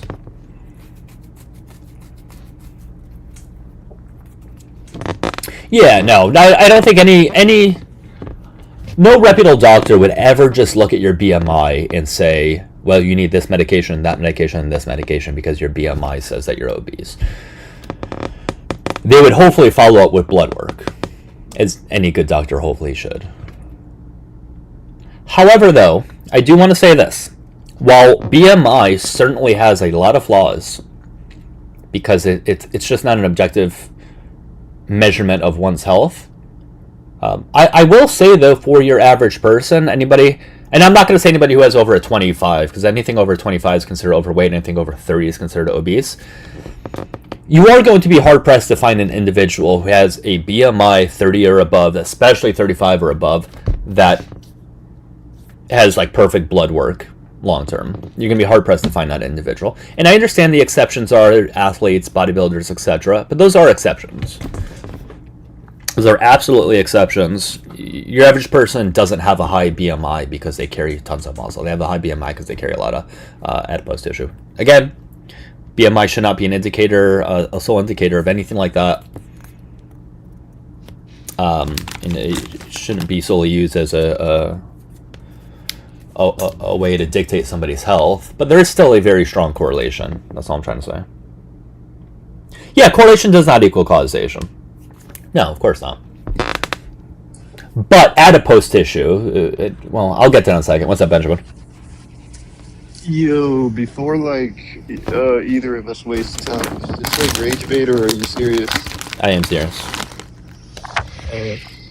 You don't think that like boy slop and soy packed foods are like not good for you? Or they're not. I wouldn't say they're not good for you or like they're bad for you. I just think like you're supposed to like kind of manage your levels of nutrients and estrogen and all that. And if you're blindly just pumping your body full of estrogen, that's probably not good. Nick Fuentes fan, aren't we? With the term goy slop, I assume. No. Okay, so you just randomly use the term that he always uses. Okay. Yeah. So what says goy slop? Literally anyone who's not Jewish would call it goy slop. The fucking junk that the elites feed us, the McDonald's, all the fucking. Here comes anti-Semitism, guys. Here it comes. I know it's the Jews. Elites. I'm not talking about Jewish people. We all know what you mean by the elites. We all know what you mean by the elites, but it's okay. No, I'm talking about the fucking guys in suits. You weirdo. I'm not talking about Jews. Okay. So what's increasing estrogen that we're eating? Soy, raw milk is very good for you. It's way do you have evidence that soy increases estrogen? No, I don't. But raw milk so is good it's for just you. your feelings. Like, So it's just your it's feelings. got much more it's more nutrient dense, and you Do can you have kind of evidence of digest that? it better. Do you have evidence of The that? whole thing Do you have evidence? it will last shorter. That's the why when Okay. you pasteurize it, it lasts longer, but it Do takes you have away a evidence? bunch of the bacteria that your Right. body can digest. Okay, so you don't have evidence that soy increases estrogen. It's just your feelings. Do you have evidence that raw milk has a better nutrient profile? Or is that also feelings based? Okay, so what's your evidence of that? Well, no, I mean that's the truth. Like when you cook meat, I know, too, but you're what's it killing a lot based of on? nutrients you're I know, killing. but if you believe it's The truthful, fact it that has. when you heat, So prove the it that it fact has a that better when you nutrient heat profile. something up, the fact that when you heat something up, you're killing bacteria within it.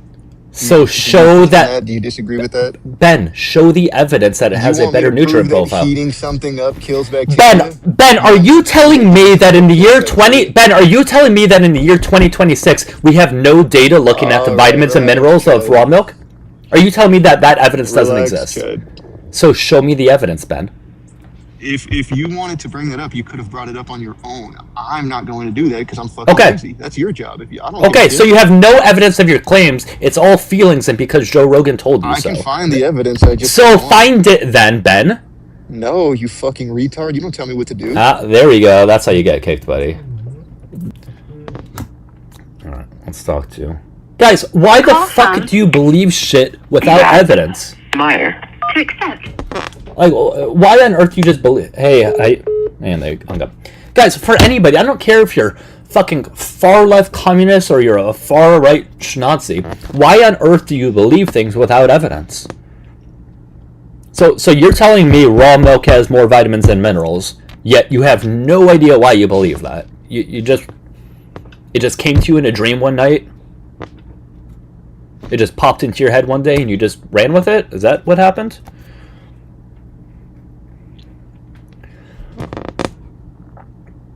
It could have been a good conversation. He could have just provided some sort of evidence. And guys, again, we live in the year 2026. Obviously, at one point in our lifetime, they clearly must have looked at the nutrient profile between the two. And that research has to exist. Are you telling me we haven't studied that in the year 2026 yet?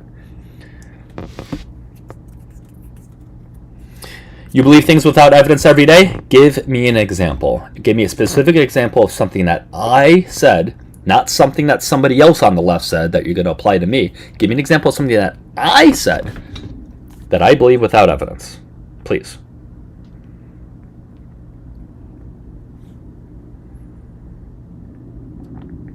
Call from. Hello. Hello. Hi. I just need to know your age, please. How old are you? 34. Okay, your connection's a little spotty, so it may be tough to speak, but I assume you disagree with something that's in the background? Not necessarily disagree. It's just one thing you haven't brought up with seed oils is it's not the seed oils themselves, it's the processing. You know, they use large amounts of hexane, high heat and pressure, which basically strips the oils of all their nutrients and what's good for us. So you're basically eating industrial lubricant. And now there are plenty of seed oils that are good. They're a lot more expensive, but most of the stores like Walmart and cheaper stores don't carry those seed oils. And most of that stuff is just crap for us. So it's not the oils, it's the process themselves. Yeah, so I reject that claim because hexane is just simply not found in the finished product of it at all. So just because it's used to extract something, that doesn't mean that's... Well, that's not true because there's actually, FDA actually gives, there's a small, the percentage that's allowed is big for us, but that's not true that there's none. It's incredibly trace amounts. Right, it's incredibly trace amounts where it's not even relevant at all. You don't agree with the fact that the high heat and pressure, like completely, like it's known that the process by which how they're created completely strips most seed oils of any nutrient or any positive value they have for us. What specific nutrient? All seed oil. That's just the really cheap stuff. What specific nutrient is it being stripped of? Well, anything that you process with intense amount of heat, even like when you cook vegetables, you know, that's why they say it's, you know, so sometimes it's even better. Like they say, microwaving broccoli can be the best way to eat it because it strips less than, you know, when you saute it or steaming it. That's just common sense. When you use high heat and pressure, it strips any food. So what specific nutrient? So what specific nutrient is being stripped from these seed oils?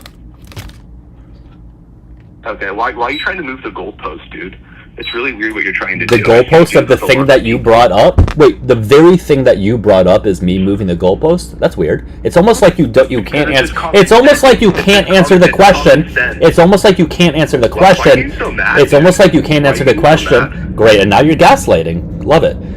Guys, so here's what you're gonna do. So number one, you're on mute. Nobody can hear you. If you're trying to speak, nobody can hear you. Right now, you're on mute. Okay?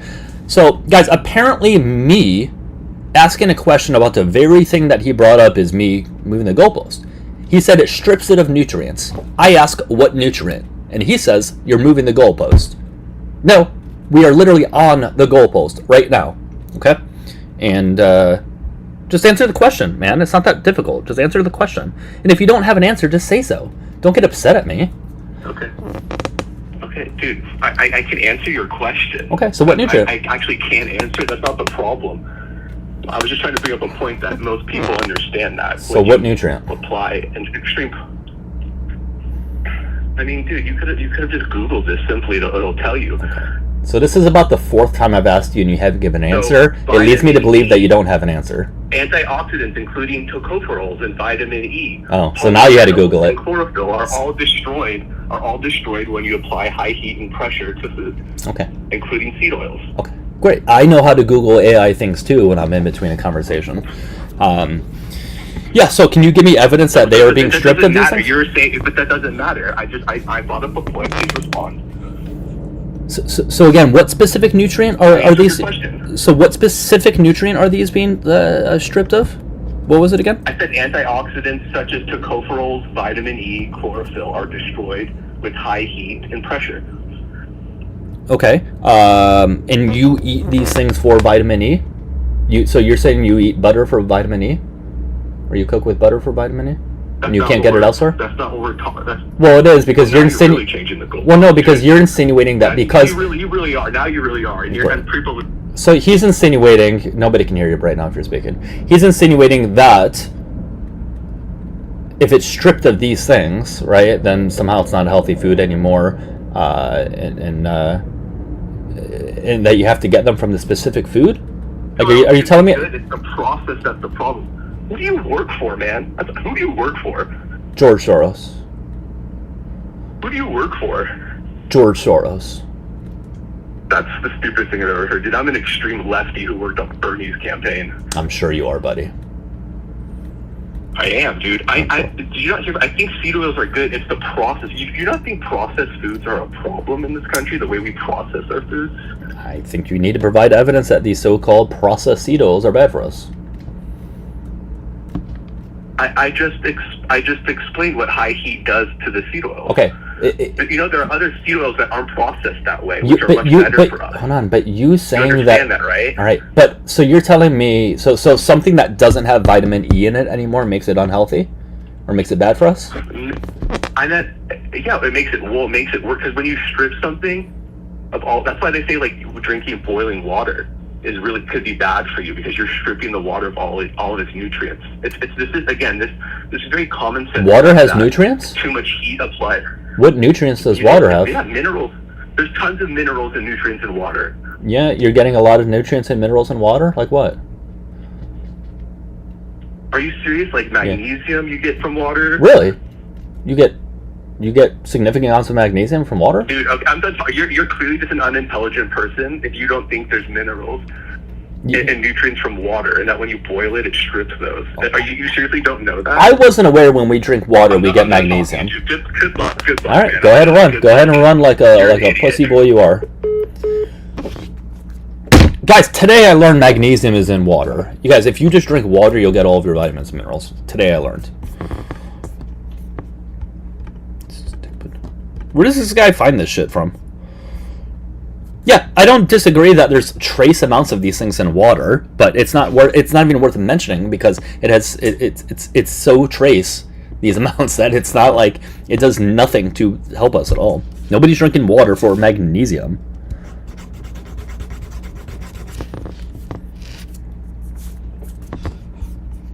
Okay, apparently somebody's saying there's not trace amounts. So you're telling me there's large amounts of water? Never seen that.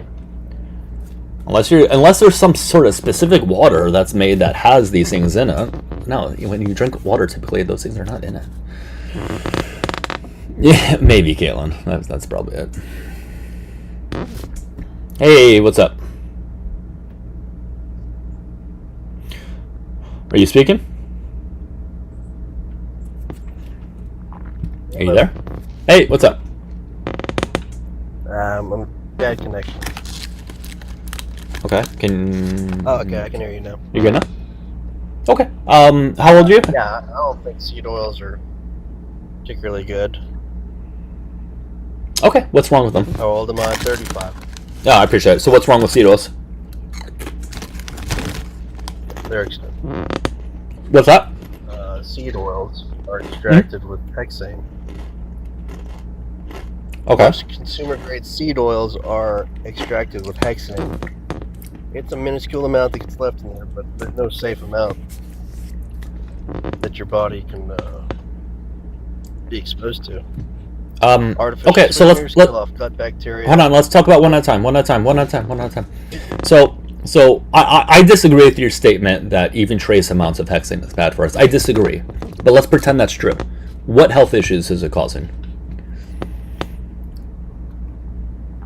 Reproductive harm. Like what? Endocrine system disruption. Oh, okay. So you're using buzzwords. Okay. Like all the studies say. I mean, this is well okay. So cite me a study to show that causes reproductive issues, please. Thousands of pages of peer-reviewed literature. Even better. So if there's thousands, that must be really easy. Yeah.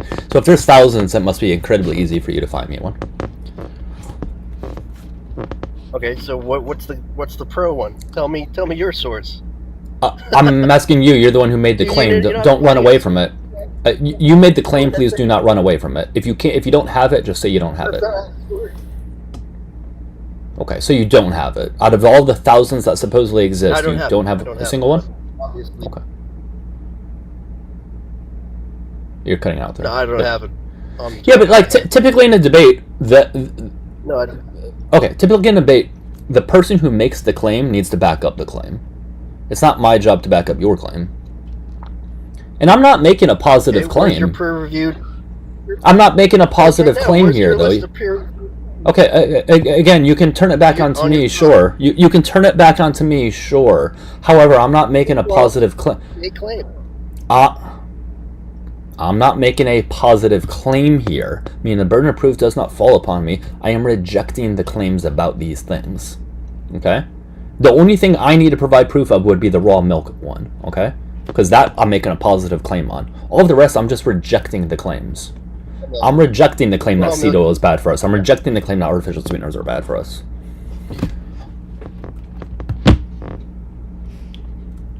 I agree that soy isn't bad either. Right. If you're not contaminating it with glyphosate, which unfortunately there's a lot of leftover soy that's going to get mixed up with the human consumption product lines. All right. The thing is, it's just going to be a little difficult to have a conversation if you can't provide proof of your seed oil claims.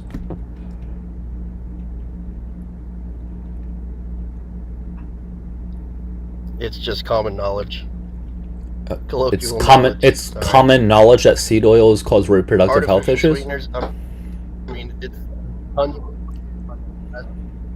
okay, you're cutting out, man. You're on MAGA Wi-Fi here. We don't even know the full extent of microbiome. Okay, you keep cutting out. Hello? Yeah, you keep cutting out. Oh, I'm sorry. Yeah, I'm probably bad. But I agree, soy isn't bad. All right, I gotta drop you because your connection's really bad. Hey, come on back when your connection's better, please.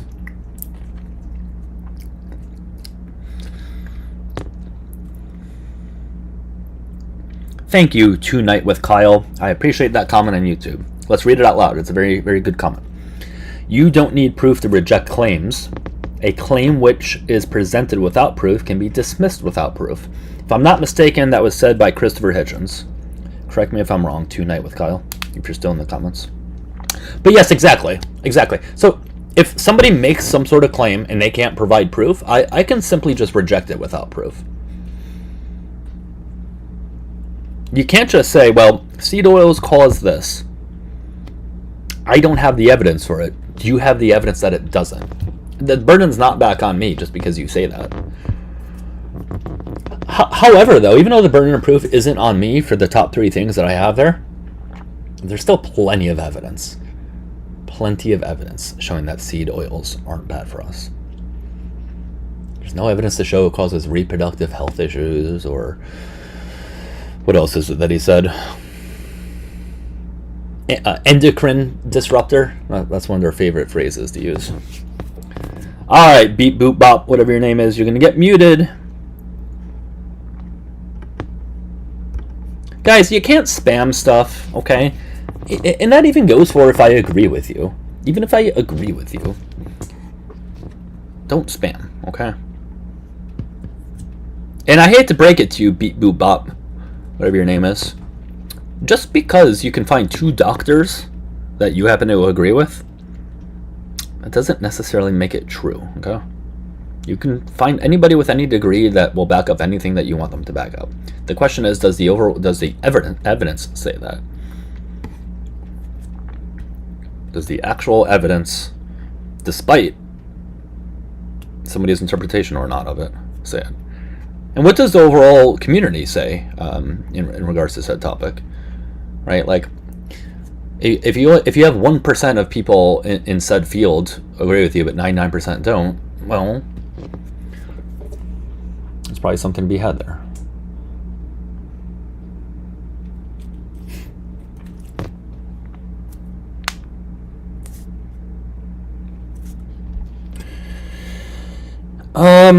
The funny part is you would never talk this disrespectful to someone in their face. The computer made it so easy for you to not get punched in the mouth. Alright, cool. Come on up here. Punch me in the mouth. I'll give you my address.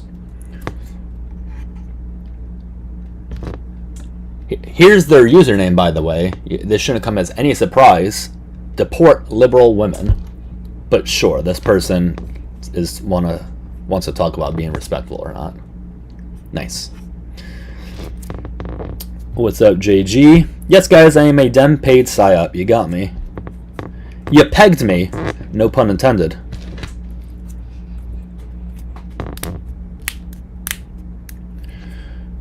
Deport liberal women. I do not care. Again, you can come to where I live and we can have this conversation if you want. You know why I wouldn't talk this way to people in person? Because I don't do debates in person. You think just in my day-to-day life I'm just standing around debating with people? Yeah, I don't talk this way because I don't do debates in person. Why the fuck would I talk this way if I'm not having a conversation about this in person? Here's the anti-Semitism, Benny. Nose theory confirms. Well, grow a head of hair and then we'll talk, okay? Bald head theory confirms.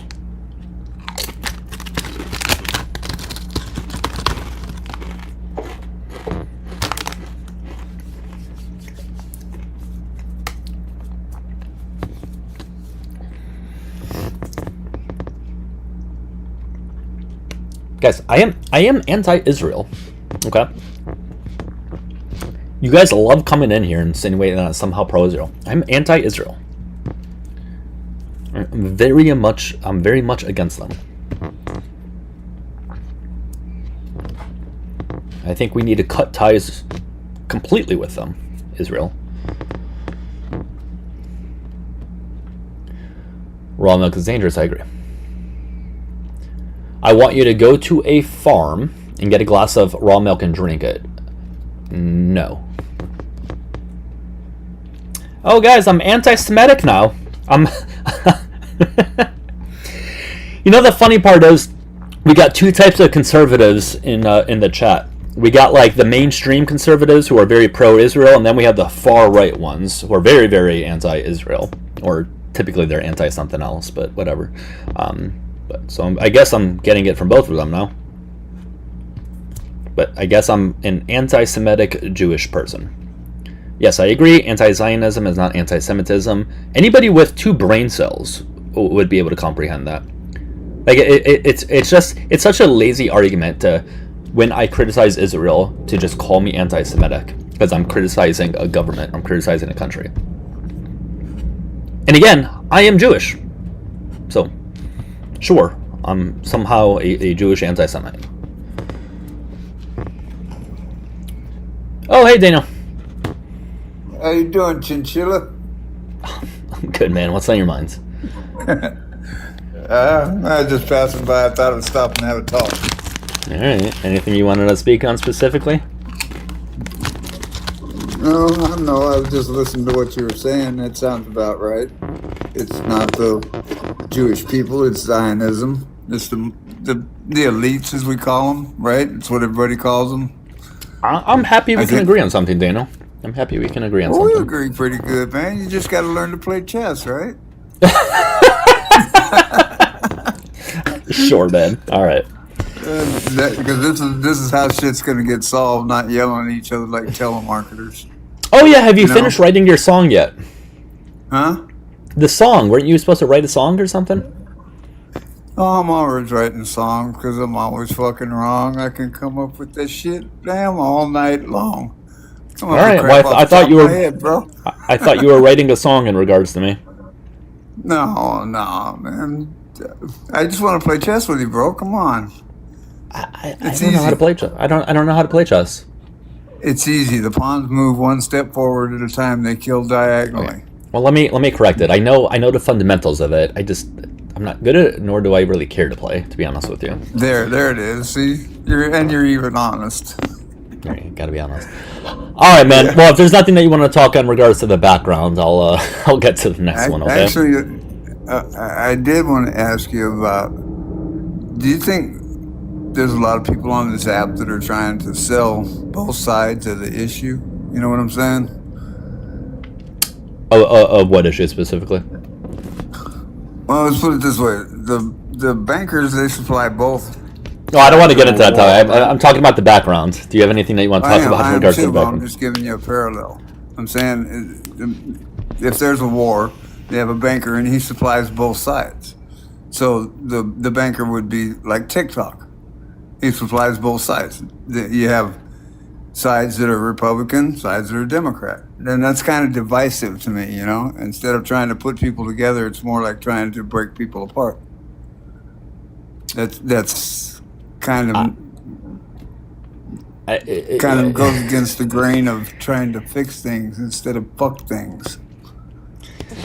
I'm not quite sure how to answer the question. I don't know quite what you're saying. Like, do I believe the government can sometimes put a wedge in between us? Sure.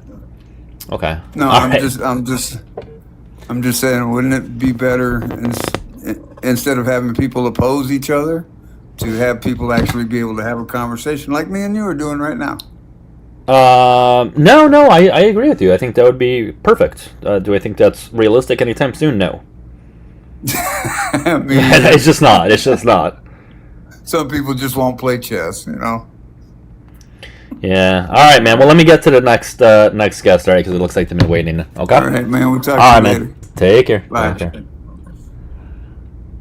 All right. Let's get to the next one, guys. We're looking for opposition, please. All right.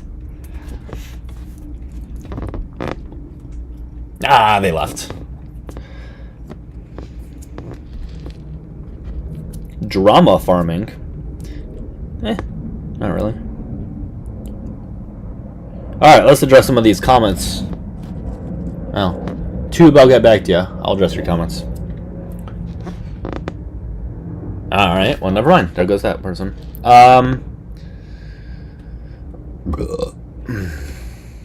What's up, bro? Oh, I don't even see somebody on screen. What's up, man? Yeah, what's going on? How old are you? I'm 21, bro. Alright, what's on your mind? Is this rage bait or are you being serious? I'm being serious. I don't think you are. I think you're rage baiting. Okay, well, let's test it out. Ask me a question. Well, how are seed oils, artificial processed sweeteners and food good for you? Or sorry, how are they not bad for you? Yeah, I just haven't seen any evidence to show that seed oils are bad. Are you talking about the specific health issues that they? Yeah. How about the fact that since they've been introduced, basically everybody's becoming more depressed? Do you have evidence of that? What, Sure, like, do you have evidence that they're causing depression? No, I'm asking if you have evidence that they cause depression. Well, it's kind of, you just compare, really. You look at the 80s when they started introducing processed foods, changing when they started saying that, using beef tallow was wrong. We should all use vegetable oils and seed oils. Started in the 80s. And if you look at basically, the numbers of people who have depression, it's obviously gone up, hasn't it? Okay. Have you heard of the phrase? No, I'm just making the correlation. Obviously, I'm just making the correlation. Okay. But you've heard of because what I believe. But you heard. Hold on. You've heard of the statement correlation doesn't equal causation, right? Yeah, you can use some whack ass little term like that. No, yeah, sure. It's not a whack ass term. Hey! You have to let me talk. What are you doing here? Okay. But correlation does not. Why you're trying to say that seed oils are? You have to let me talk on my live stream. Can you allow me to talk on my live stream, please? You still haven't proved how they're not bad. Because you're not letting me speak. Every time I try to speak, you just talk over me. This isn't your live stream. You can monologue on your own live stream, okay? So, again, correlation does not equal causation. Correlation does not equal causation. I don't care if you believe that's a whack thing to say. Just because two variables exist at the same time, that doesn't mean this variable causes this variable. Okay? So you're going to have to prove that seed oils cause depression. Yeah, I mean, that would be quite a hard thing to do. Then don't make the statement. Sure, I agree. Then don't make the statement then. You can monologue on your own time. You can monologue on your own time. Oh, well, this is my live, so I can. I mean, we are our guts. You know that? You are your gut. So basically, the global elites, the people that run your life, they tell you to eat these things, you eat them, your gut turns bad, that makes your brain go bad, and then they try and sell you pills. Big Pharma sells you pills that you think you need, but really all you need to do is stop eating crap food. And I'm not going to try and sit here and say that raw milk has no problems. I mean, people have gotten ill from unhomogenized milk. Okay. That's, a fact. But, I think it's a lot safer to eat that in the long run, or drink that even in the long run, than artificial sweeteners, soy, and seed oils. You know what I mean? All right. It sounds like you have an issue with capitalism, based on what you told me. Everything that you mentioned is because of capitalism. Governments. I have an issue with corrupt because of capitalism. Because of capitalism. Capitalism has helped them thrive, sure. Well, that's but they wouldn't be using seed oils if it wasn't for capitalism. I've not even. Why are you bringing up capitalism? Well, because that seems like it's the issue that you. I'm not saying you are or aren't. I'm not saying you are or aren't. All I'm saying is seed oils are very cheap. Seed oils are very cheap. The reason why they are used because it's easy to profit off of because of capitalism. At the end of the day, the reason that seed oils were introduced was because vegetarians were protesting because they couldn't go out and eat foods everywhere because everyone was using beef tallow. So in the 80s, everyone started using vegetable oil. It wasn't because it was cheaper. I'm sorry, they don't. I'm sorry, no, it's not. Not even remotely close. If that was true, every fast food restaurant would be using it. You're telling me they're voluntarily losing. They're not allowed to because you're telling me these vegetarians have so much power. They're stopping fast food restaurants from profiting more. That's what you're about to tell me. Well, no, I mean in the 80s, this is a true thing. You can go look it up.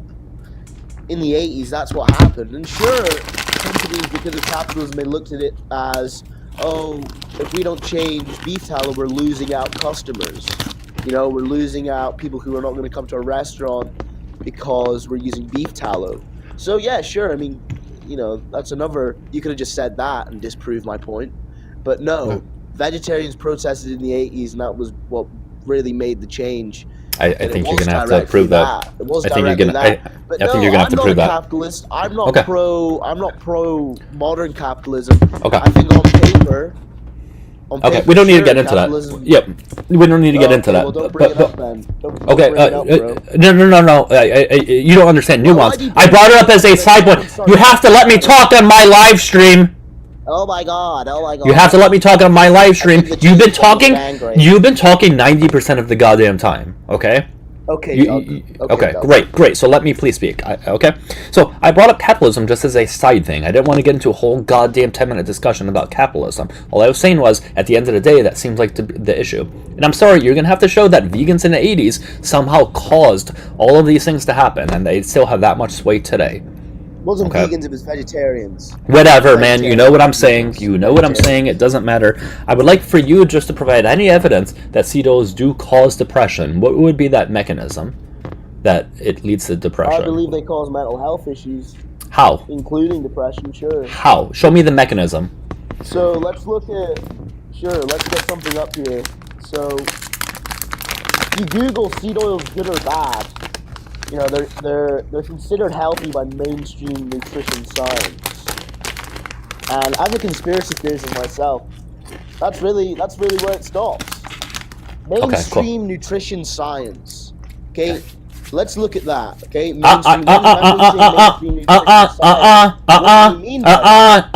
I need the mechanism in which seed oils cause depression. I'm literally about to give it to you. Are you about to explain the mechanism of action? I don't know what. Sorry, do you eat seed oils? Do you have the mechanism of action? I would like for you to provide that, please. The mechanism of action. Do you eat seed oils? That's not answering the question.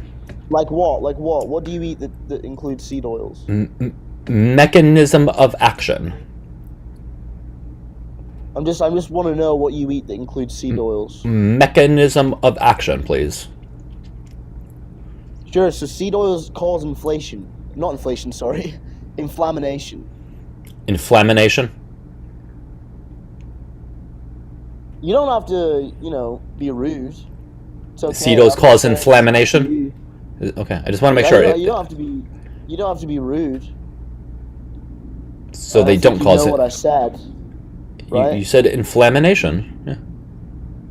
Yeah. Yeah. Okay. Let's just pretend you said inflammation instead. Okay. Okay. So number one, you're gonna have to show. You don't have to be rude. Okay, fine. You don't have to be rude, bro. Okay, cool. So you're gonna have to prove that they cause. I could call you Specky. You're gonna have to prove that they cause inflammation, and that inflammation then causes depression or other mental health issues. So you're gonna have to prove two things.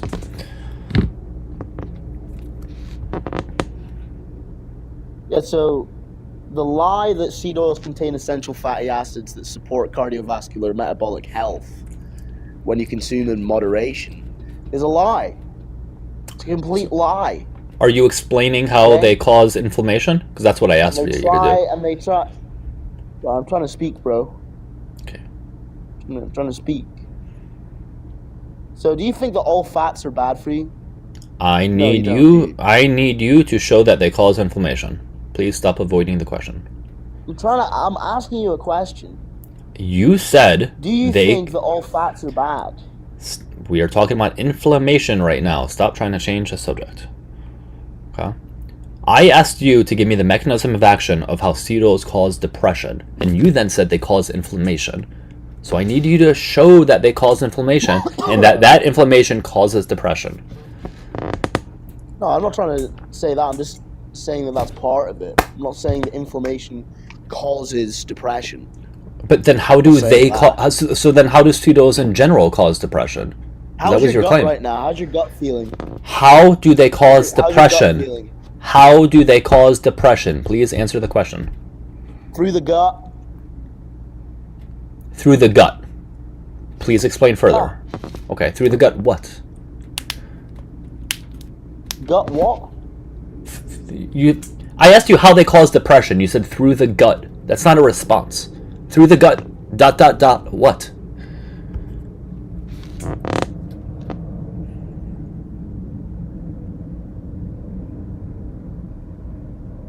Shit, I thought it was on mute.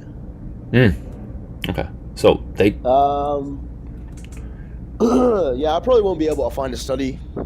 I wasn't asking you necessarily for one yet. I wasn't asking for one yet. I was just asking...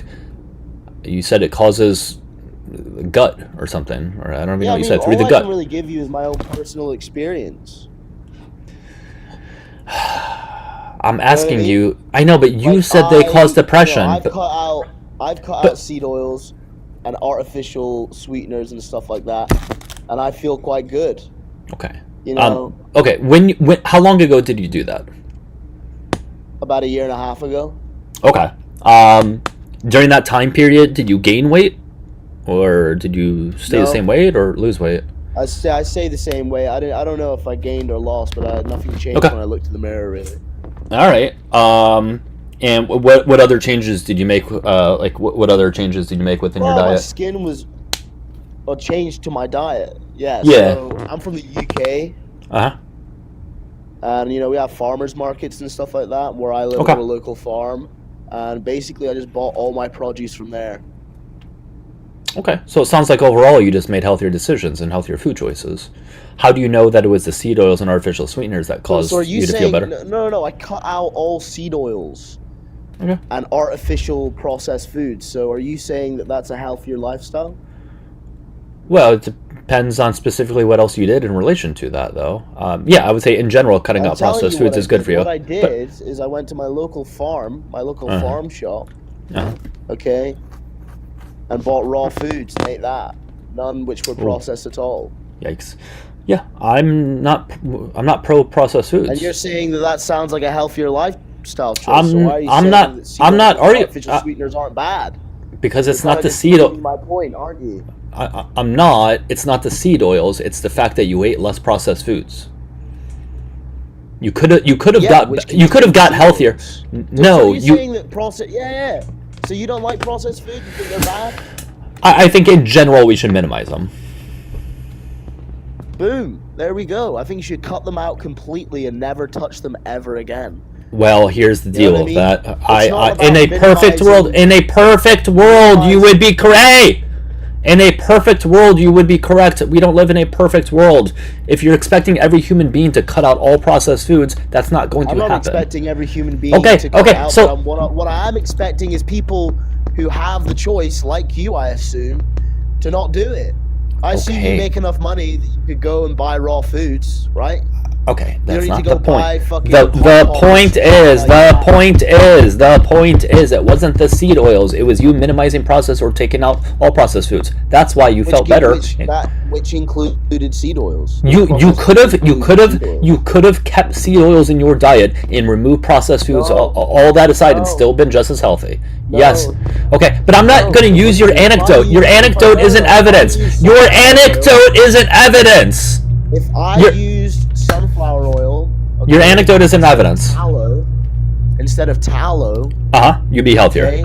Yeah, you'd be healthier. My skin would have looked way worse. Sure, if that's what you tell you. More bloated. I'm sure. I mean, maybe we should try it. One of us will have a raw food. We don't need to. There's research. We don't need to. There's research done on this. We don't have to use our anecdotes. There's plenty of research already done. You guys hear how one of us is like shouting and the other one's calm? It's because one eats seed oils and the other doesn't. Guys, you heard it here first. Seed oils causes people to speak louder. Okay. All right. Well, guys, I can't kick. Here comes the anti-Semitism. Do it. Go ahead. Be anti-Semitic. I'm just wondering if you're Jewish. Go ahead and be anti-Semitic. You don't ask that question unless you're about to be anti-Semitic. Go ahead. Asking a guy if he's Jewish is anti-Semitic? In the context of this, yes. How is it? How? What do you mean? Because I'm literally just asking you if you're Jewish. Sure, you're right. There was no other intentions behind it. You're just innocently asking me that. You're right. What, you think I'm going to go now say a bunch of horrible stuff to you? No, I'm not. There's no... if you're Jewish or not. What's the relevance? Well, I just want to know. What's the relevance? What's the relevance? I don't care. What's the relevance? To see where we get our philosophical ideas of the world from. Me being Jewish or not has no relevance on that. Of course it does when you talk about your philosophical views on the world. Okay, so now you're insinuating somebody being Jewish is beholden to certain views. That you're almost certainly going in an anti-Semitic direction. Obviously, any religion is there you go then. Then there you go. Any religion is beholden to certain views. If I was from an Islamic religion, if I preached Islam, I'd have certain views of the world. If I was a Buddhist, I'd have certain views on the world. Okay. My evidence is based on... when it comes to Judaism? My views are based on the evidence. They're not based on a religion or not. I'm not talking about the views of this. I'm just talking about your philosophical views of the world. And I'm okay, but we're not talking about my philosophical. We're not talking about my philosophical views of the world. We're not. It doesn't matter though. It doesn't. I don't give a shit. Why are you ashamed of your ancestry? Okay. I'm a proud Goyim myself. Why are you ashamed of your ancestry? Cool. So we don't. You want to get back to the topic? I want to know if you're a Jew or not. It's not relevant. Cool, you're a Jew. Anyway, so I know that you eat seed oils. You know, can you show me that seed oils are bad for us without using your anecdote? No. Okay, then fuck off. All right, bye.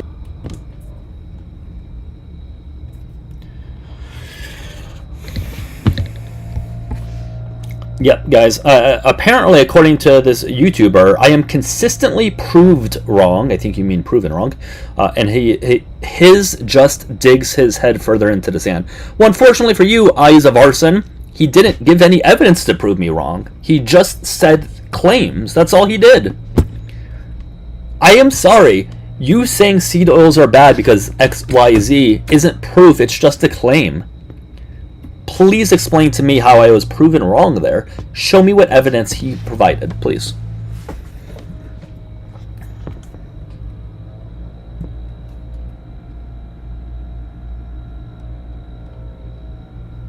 Very painful. Very, very painful. Bradley, yeah, I just didn't want to go down that route with him. It would have been dumb. This guy fights like a woman. He thinks talking over someone means he won the argument. Oh, yeah, you're talking about the other guy. Yeah. Oh, wait, no, you weren't. Bradley says you called him an anti-Semitic because you were loosing. Guys, I was loosing the debate. Said the guy who asked asked if I was Jewish out of nowhere, because, yeah, that's very relevant. Because he couldn't answer a goddamn single question about seed oils. You couldn't answer a single fucking question about seed oils.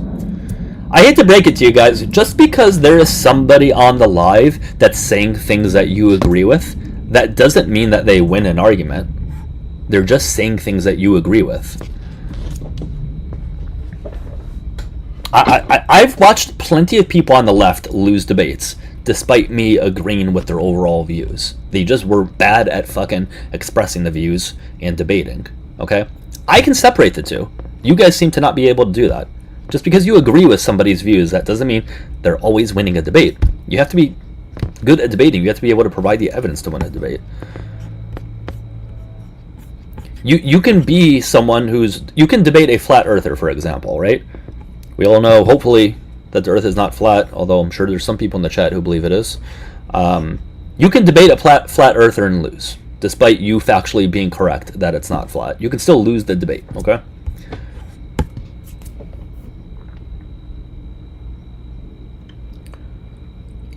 I was not losing, but I was loosing the argument. Elidude, you're welcome to come on up.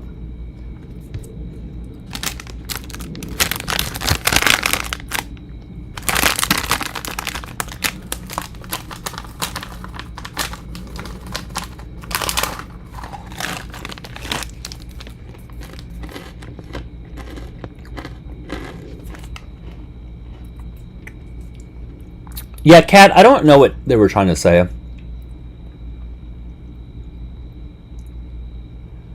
You're the product on my it's bad. Yeah, Kat, I think they were trying to say you're the evidence on why it's bad. They love giving that argument. They love coming on in here and say, looking at you is the argument of why they're bad. Yes, because that's an argument.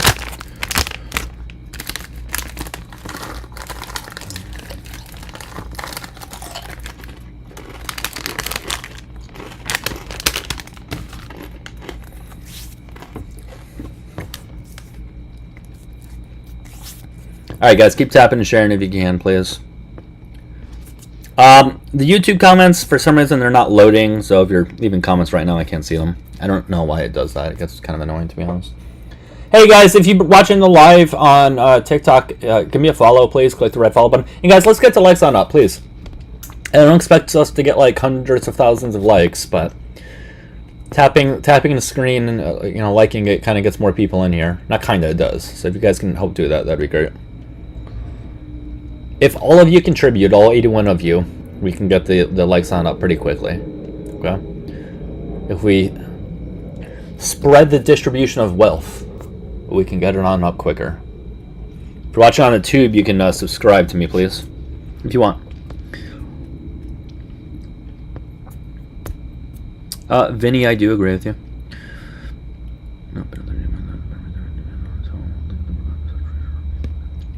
Corporations that own patents on GMOs forbid independent research into the GMOs so that they market and sell, and will legally prevent such research from being undertaken or published.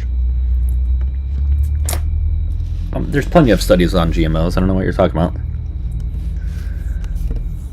There's plenty of studies on GMOs.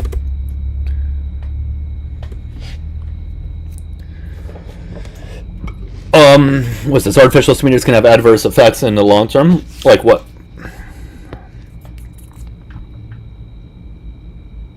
Oh yeah, absolutely. I saw it a while back when I was in the comments. I didn't have time to put it in though, but I did see it though. You're welcome to message it to me though if you want. That way I actually have it on hand. Hey sir. I know what you about to do. Thank you. Again, guys, let's try to get the taps up. Let's see if we can get at least to 25,000 likes quickly if possible. That'd be great. Ariana Grande followed me, guys. The Ariana Grande. I feel so special.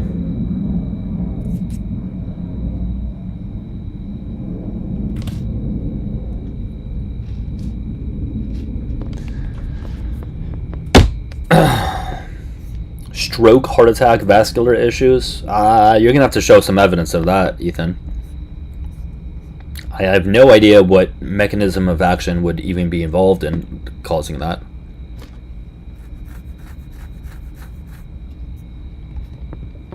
I'm not aware of any evidence, and better yet, long-term evidence showing that seed oils cause any of those things. Now, you might be looking at cohort studies, and you may be conflating the two, because if you do look at cohort studies, yeah, you're gonna see that. But and we've already discussed this earlier, but the issue with cohort studies is they don't look at a cause and effect. We already know that those who intake artificial sweeteners typically have higher rates of obesity. They have higher rates of smoking, higher rates of drinking, lower rates of exercising, all of which would lead to the things that you mentioned. The question is it the seed oils or is it the artificial sweeteners that's doing that? Or is it all the other things? That's why you're going to want to look at other research that kind of controls for those variables, and when we do, we just don't see that happening at all. Same with the synopsis. Cool. I'll pull it up right now. Oh, cool. This is great. I have a whole list of studies. This may be in one of the lists that I have, but no, this is a good one too. If I don't have it.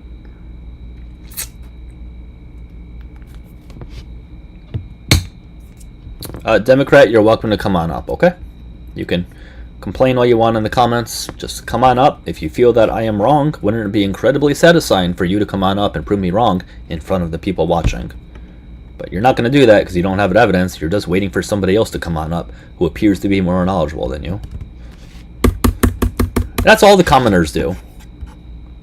All of the ops commoners, they just are hoping for some other op to come on up who sounds more confident and knowledgeable than they do, so they can say the things that they wish they can say.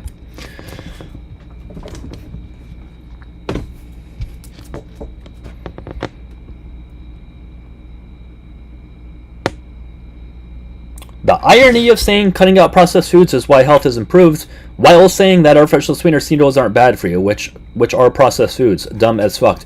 Again, you guys don't understand nuance. I don't like it. Why is it so hard for you guys to pick up on nuance? I don't understand it. You guys live in this black and white binary thinking where you think something has to be all good or all bad. There's no in between. There's no context. There's no other relevant data at all. Yeah, in general, cutting out processed foods is going to be good for you. That doesn't mean every single processed food is bad for you. And again, we've discussed this earlier, processed is an incredibly vague and subjective term. Cooking your steak is processed. It's a process. You're eating processed food by cooking a steak. By the very definition of the word process.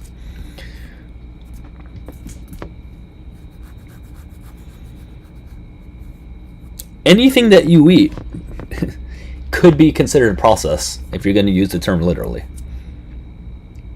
But we can't just use this as an end-all be-all statement because of that. So yeah, when we do look at artificial sweeteners, I am sorry, there is just no evidence that they're bad for you. You using a catch-all of all processed foods are bad for us just doesn't work there. Just provide the evidence. There's a reason why none of you guys ever provide evidence. You guys bitch, moan, and complain in the comment section all goddamn day, yet none of you ever provide research, let alone come on up and speak to me with the research. You just bitch and complain and provide overused phrases and fear-mongering phrases that you guys always use. It's the same old 5 phrases.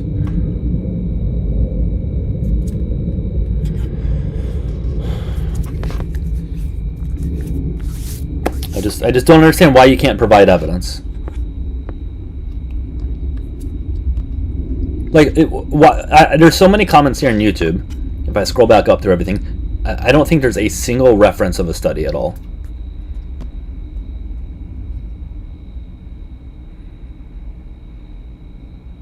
Sugar is also a drug. By definition, no, it's not.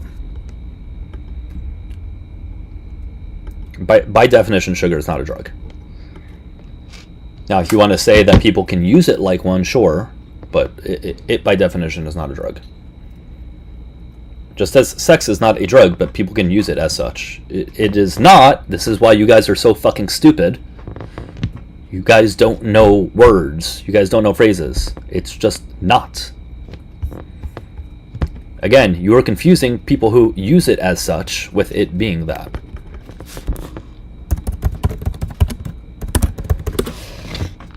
We're going to pull up the definition of a drug, and it's not going to include that. I am sorry. We're going to talk to this person first, though.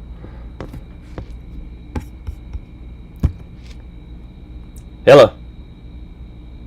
Call from McLovin Cornet. McLovin guys is calling. His name is McLovin. The guy who's calling right now, McLovin. Hey, McLovin, how you doing? Hey there. I see that you're live. So I heard you were debating about vegetable oils and stuff. Seed oils is one of the things we're speaking on, yeah. Sorry, my signal's cutting out. I don't know if you can hear me, but it's about vegetable oils. Yeah, seed oils, yeah. Yeah, we're talking about that. Do you believe they're bad for us? So I believe there are some healthy alternatives that are still vegetable-based. But not all oils are good. I would stay away from seed oils or corn oil or other such, like, those kinds of oils. But maybe I have, like, coconut oil or olive oil. Okay. Well, because from what I remember in the past, there's a story. A man founded the American Heart Association because he ran out of customers for his cotton oil and vegetable oil for lambs. Okay, so what does the American Heart Association have to do with that? What's the relevance? So during the age of industrialization, where they started building up the electrical power grids, this entrepreneur, he said, I can't sell anyone my vegetable oil for their lamps to burn. So instead of actually going out and trying to find an ethical way to sell it, he found unethical ways, such as selling it as a food additive to cook. Olive oil has been around longer prior to vegetable oils and cotton oils. What is the American Heart Association, though? But are you saying that the evidence that the American Heart Association is talking about is not real evidence? It's made up. I'm saying that it's biased evidence. It's not completely made up, but it is biased. Okay, because so they're putting it against certain fats which are very unhealthy for you. Granted, like pig fat. Pig fat is definitely a number one stay off, dude. but we don't have to look at the American Heart Association. I mean, we can, but at the end of the day, they're still getting their information from the data. So, is there any data that you are suggesting that shows seed oils are bad for us? As far as I'm aware, it's mainly due to the fact that it's a lot more flammable and it can clog your arteries easier. How so? Granted, all oils and fats are bad. That's why I try to avoid them altogether. But if I do have to use, I try to stick with vegetable oils made from olives. But okay, so how do If these you get what I mean. how do these seed oils clog our arteries? I think you said. So they're much more coagulant and can actually down to a solid state if it's just cold enough. With our bodies, if you're in, say, an area where it's significantly colder, say like maybe Montana, Canada, it has a higher chance of starting to build up. Same goes with other fats. Wait, so at what temperature? You're saying they solidify within our body at a certain temperature? Is that what you're saying? At certain temperatures, they can start solidifying. What's or that temp- clogging and clumping together. What's that temperature? Huh? What do you know what that temperature is?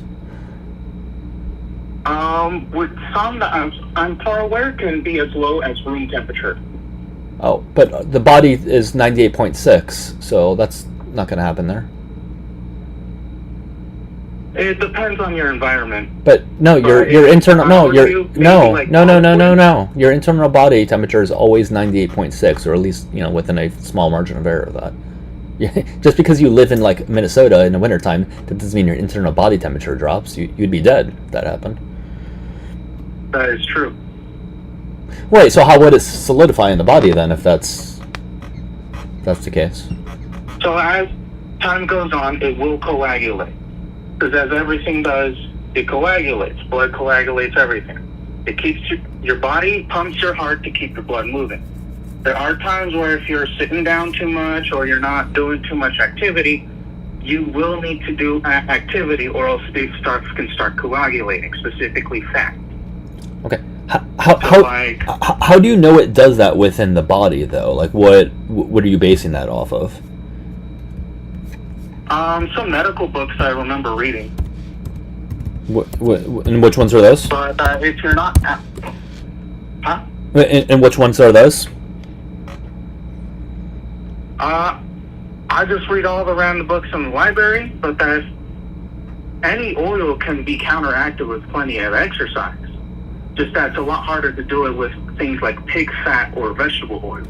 Yeah, but olive oil and beef tallow are healthier. Okay. Overall. Okay, I highly disagree with that. I'm just but you said it happens at a certain temperature, but that can't happen if our body never gets to that temperature. If our body can't get to that temperature, then it can't solidify. So you can get to that temperature. Just depends on your environment. If you're not active. But we already discussed that. Your body, you said it happens at room temperature. If your internal body temperature goes to room temperature, you will die.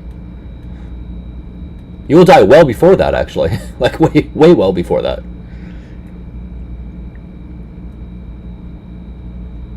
Alright. So I'm just curious as to how it would solidify if our body temperature can never get to that, despite whatever environment you're in.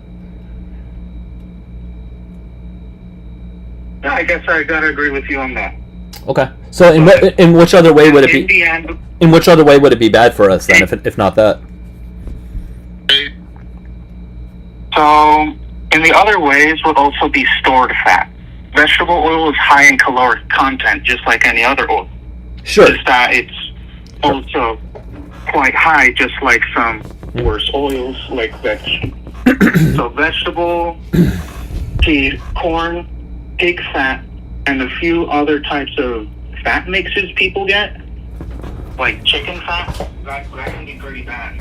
Okay, I actually don't necessarily disagree too much on what you said. They are high in calories, as are all oils, as I think you mentioned.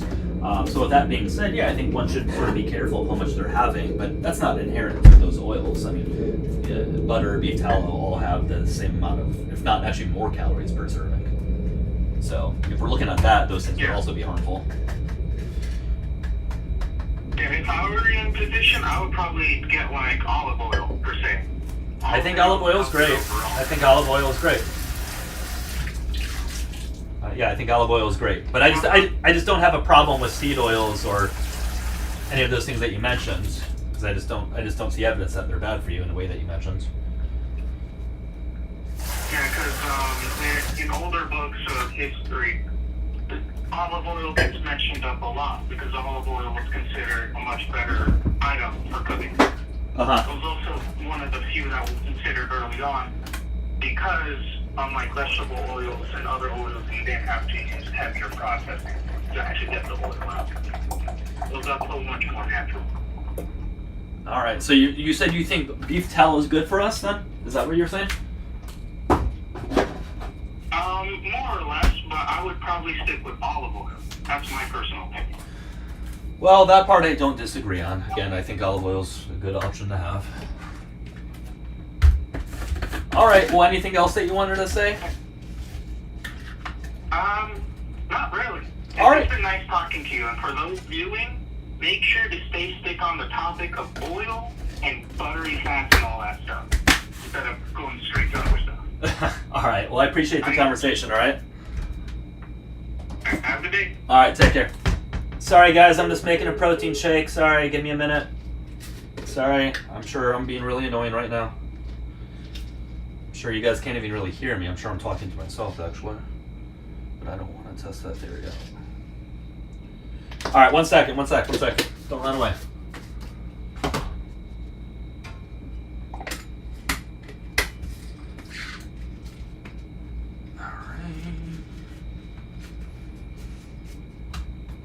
All right, good to go. I need to make something. I've only had 2 bags of chips today, so yeah, I need to make a protein shake now, because if I didn't make something now, then I wouldn't be eating for a while. All right, I need to address a couple comments. It was comments from before we actually had that discussion with that guest right there. I need to charge my phone. Okay. Talking about sugar, remember when we were having that conversation? Where is it? Oh, yeah, so whoever said sugar is a drug, it's not. Okay. The very definition of a drug is any chemical substance excluding food and nutrients that alters the structure or function of a person's body or mind. Let me read that again out loud. A drug is any chemical substance excluding food and nutrients. Okay.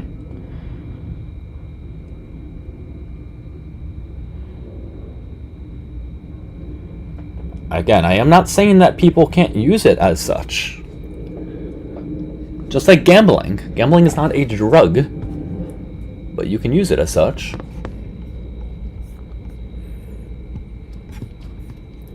Again, words are important. Words are important. We can't just say things because it makes you feel good. Words are important. Words have definitions.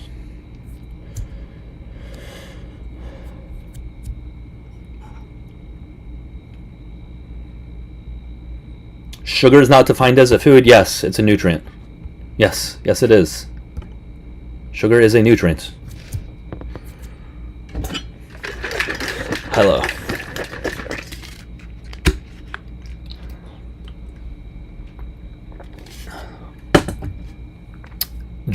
A drug has a very specific definition.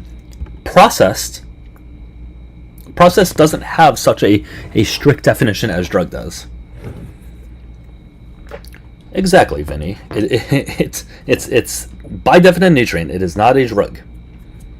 Exactly. So is cholesterol, and that's not a drug either.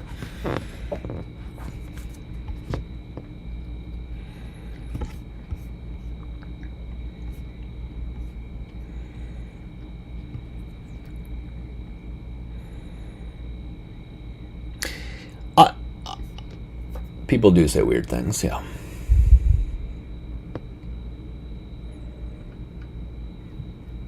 Very, very weird things.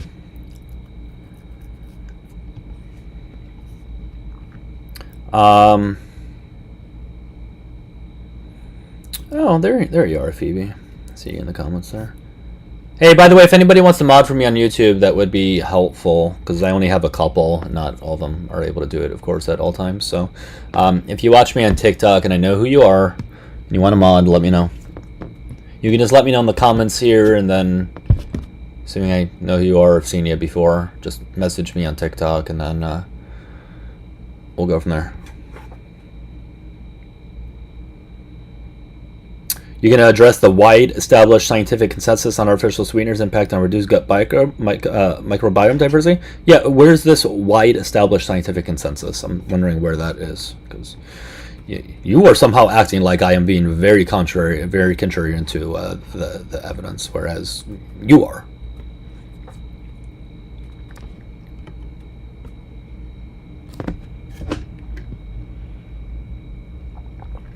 No, David.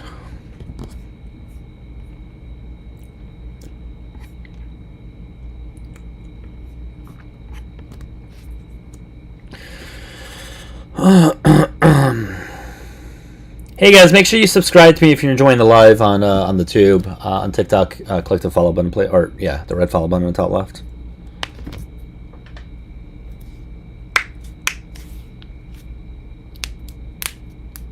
Alright, do we have anybody in the box? No. No, we don't. Thanks, Randy. Appreciate you.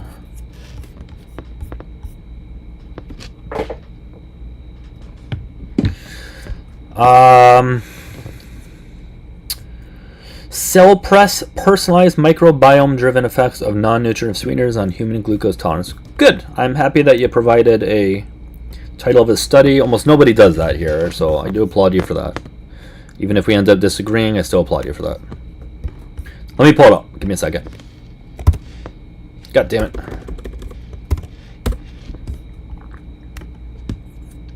We need Scientific Snitch up here, by the way. She would love talking about this topic. Somebody see if we can get a bat signal for her. She's usually available around this time. Alright, let's read through this.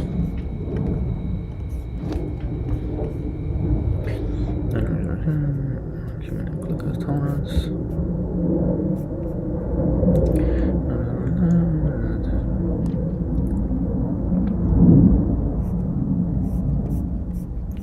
I'm sure she's probably aware of this study, I would imagine.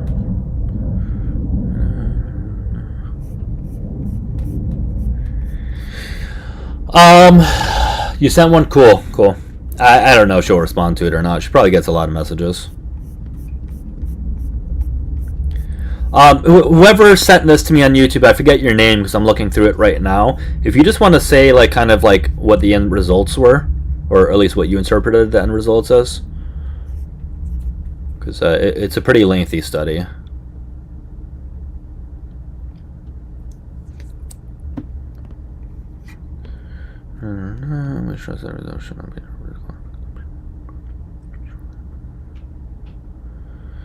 I mean, and let me just read through this part right here. Obviously, there's a hell of a lot more to the study than just this, but let me at least read through this. Collectively, our study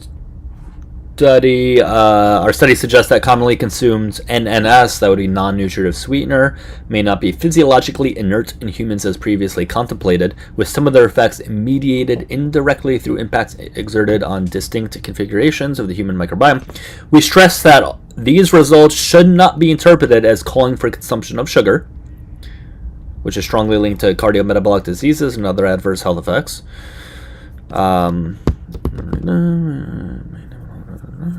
Yeah, I mean, again, I'm going to have to read through the entire thing. Unraveling molecular mechanisms and clinical consequences of non-nutritive sweetener consumption on the human host and microbiome may enable to optimize dietary recommendations in preventing and treating hyperglycemia and metabolic ramifications. Limitations of the study. Limitations of our study include the inclusion of healthy, non-overweight, normal glycemic individuals, as non-nutritive sweeteners effects may differ between healthy and individuals with cardiometabolic diseases.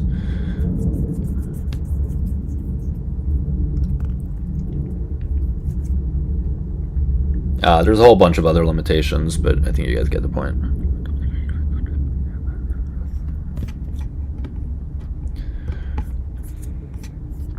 Alright guys, keep tapping and sharing if you can, please.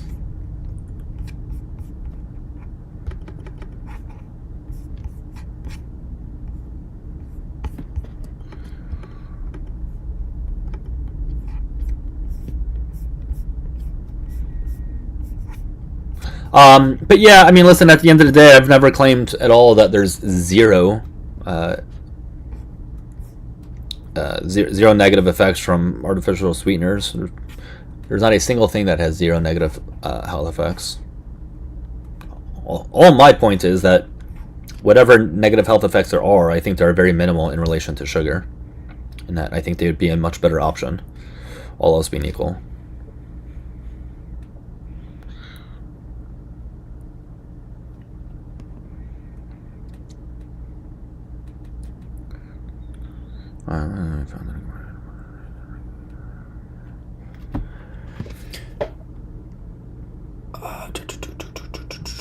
Shit, when's my next client? I think my client's later at night. Shit. I don't have a client for several hours. I think I'm good. Alright, it's getting hot in here. What the fuck?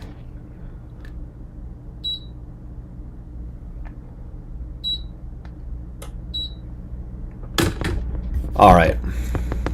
But yeah, listen, hey, who sent that? Steve? Was it Steve? Yeah, thank you for sending it. It's a lengthy study. I can certainly read through it afterwards. Obviously, I can't just read through it while I'm talking to you guys. But I do appreciate, again, you sending it. I'll take a look at it. And I'll read through it in depth. He said, not bad, the bar is quite low. Are you talking about like the background that I have there, or what I said about... It's not me setting a bar low or not, it's just me stating what is true based on the evidence. I didn't want to make the claim that they're necessarily good, because there's a difference between not bad and good, so I was very specific with my wording there. Sorry, Erica. You would have liked it though. There was a British guy that came up earlier, who was very annoying, by the way. He was incredibly annoying. Guys, what was his name again? Whatever it was, he was goddamn annoying.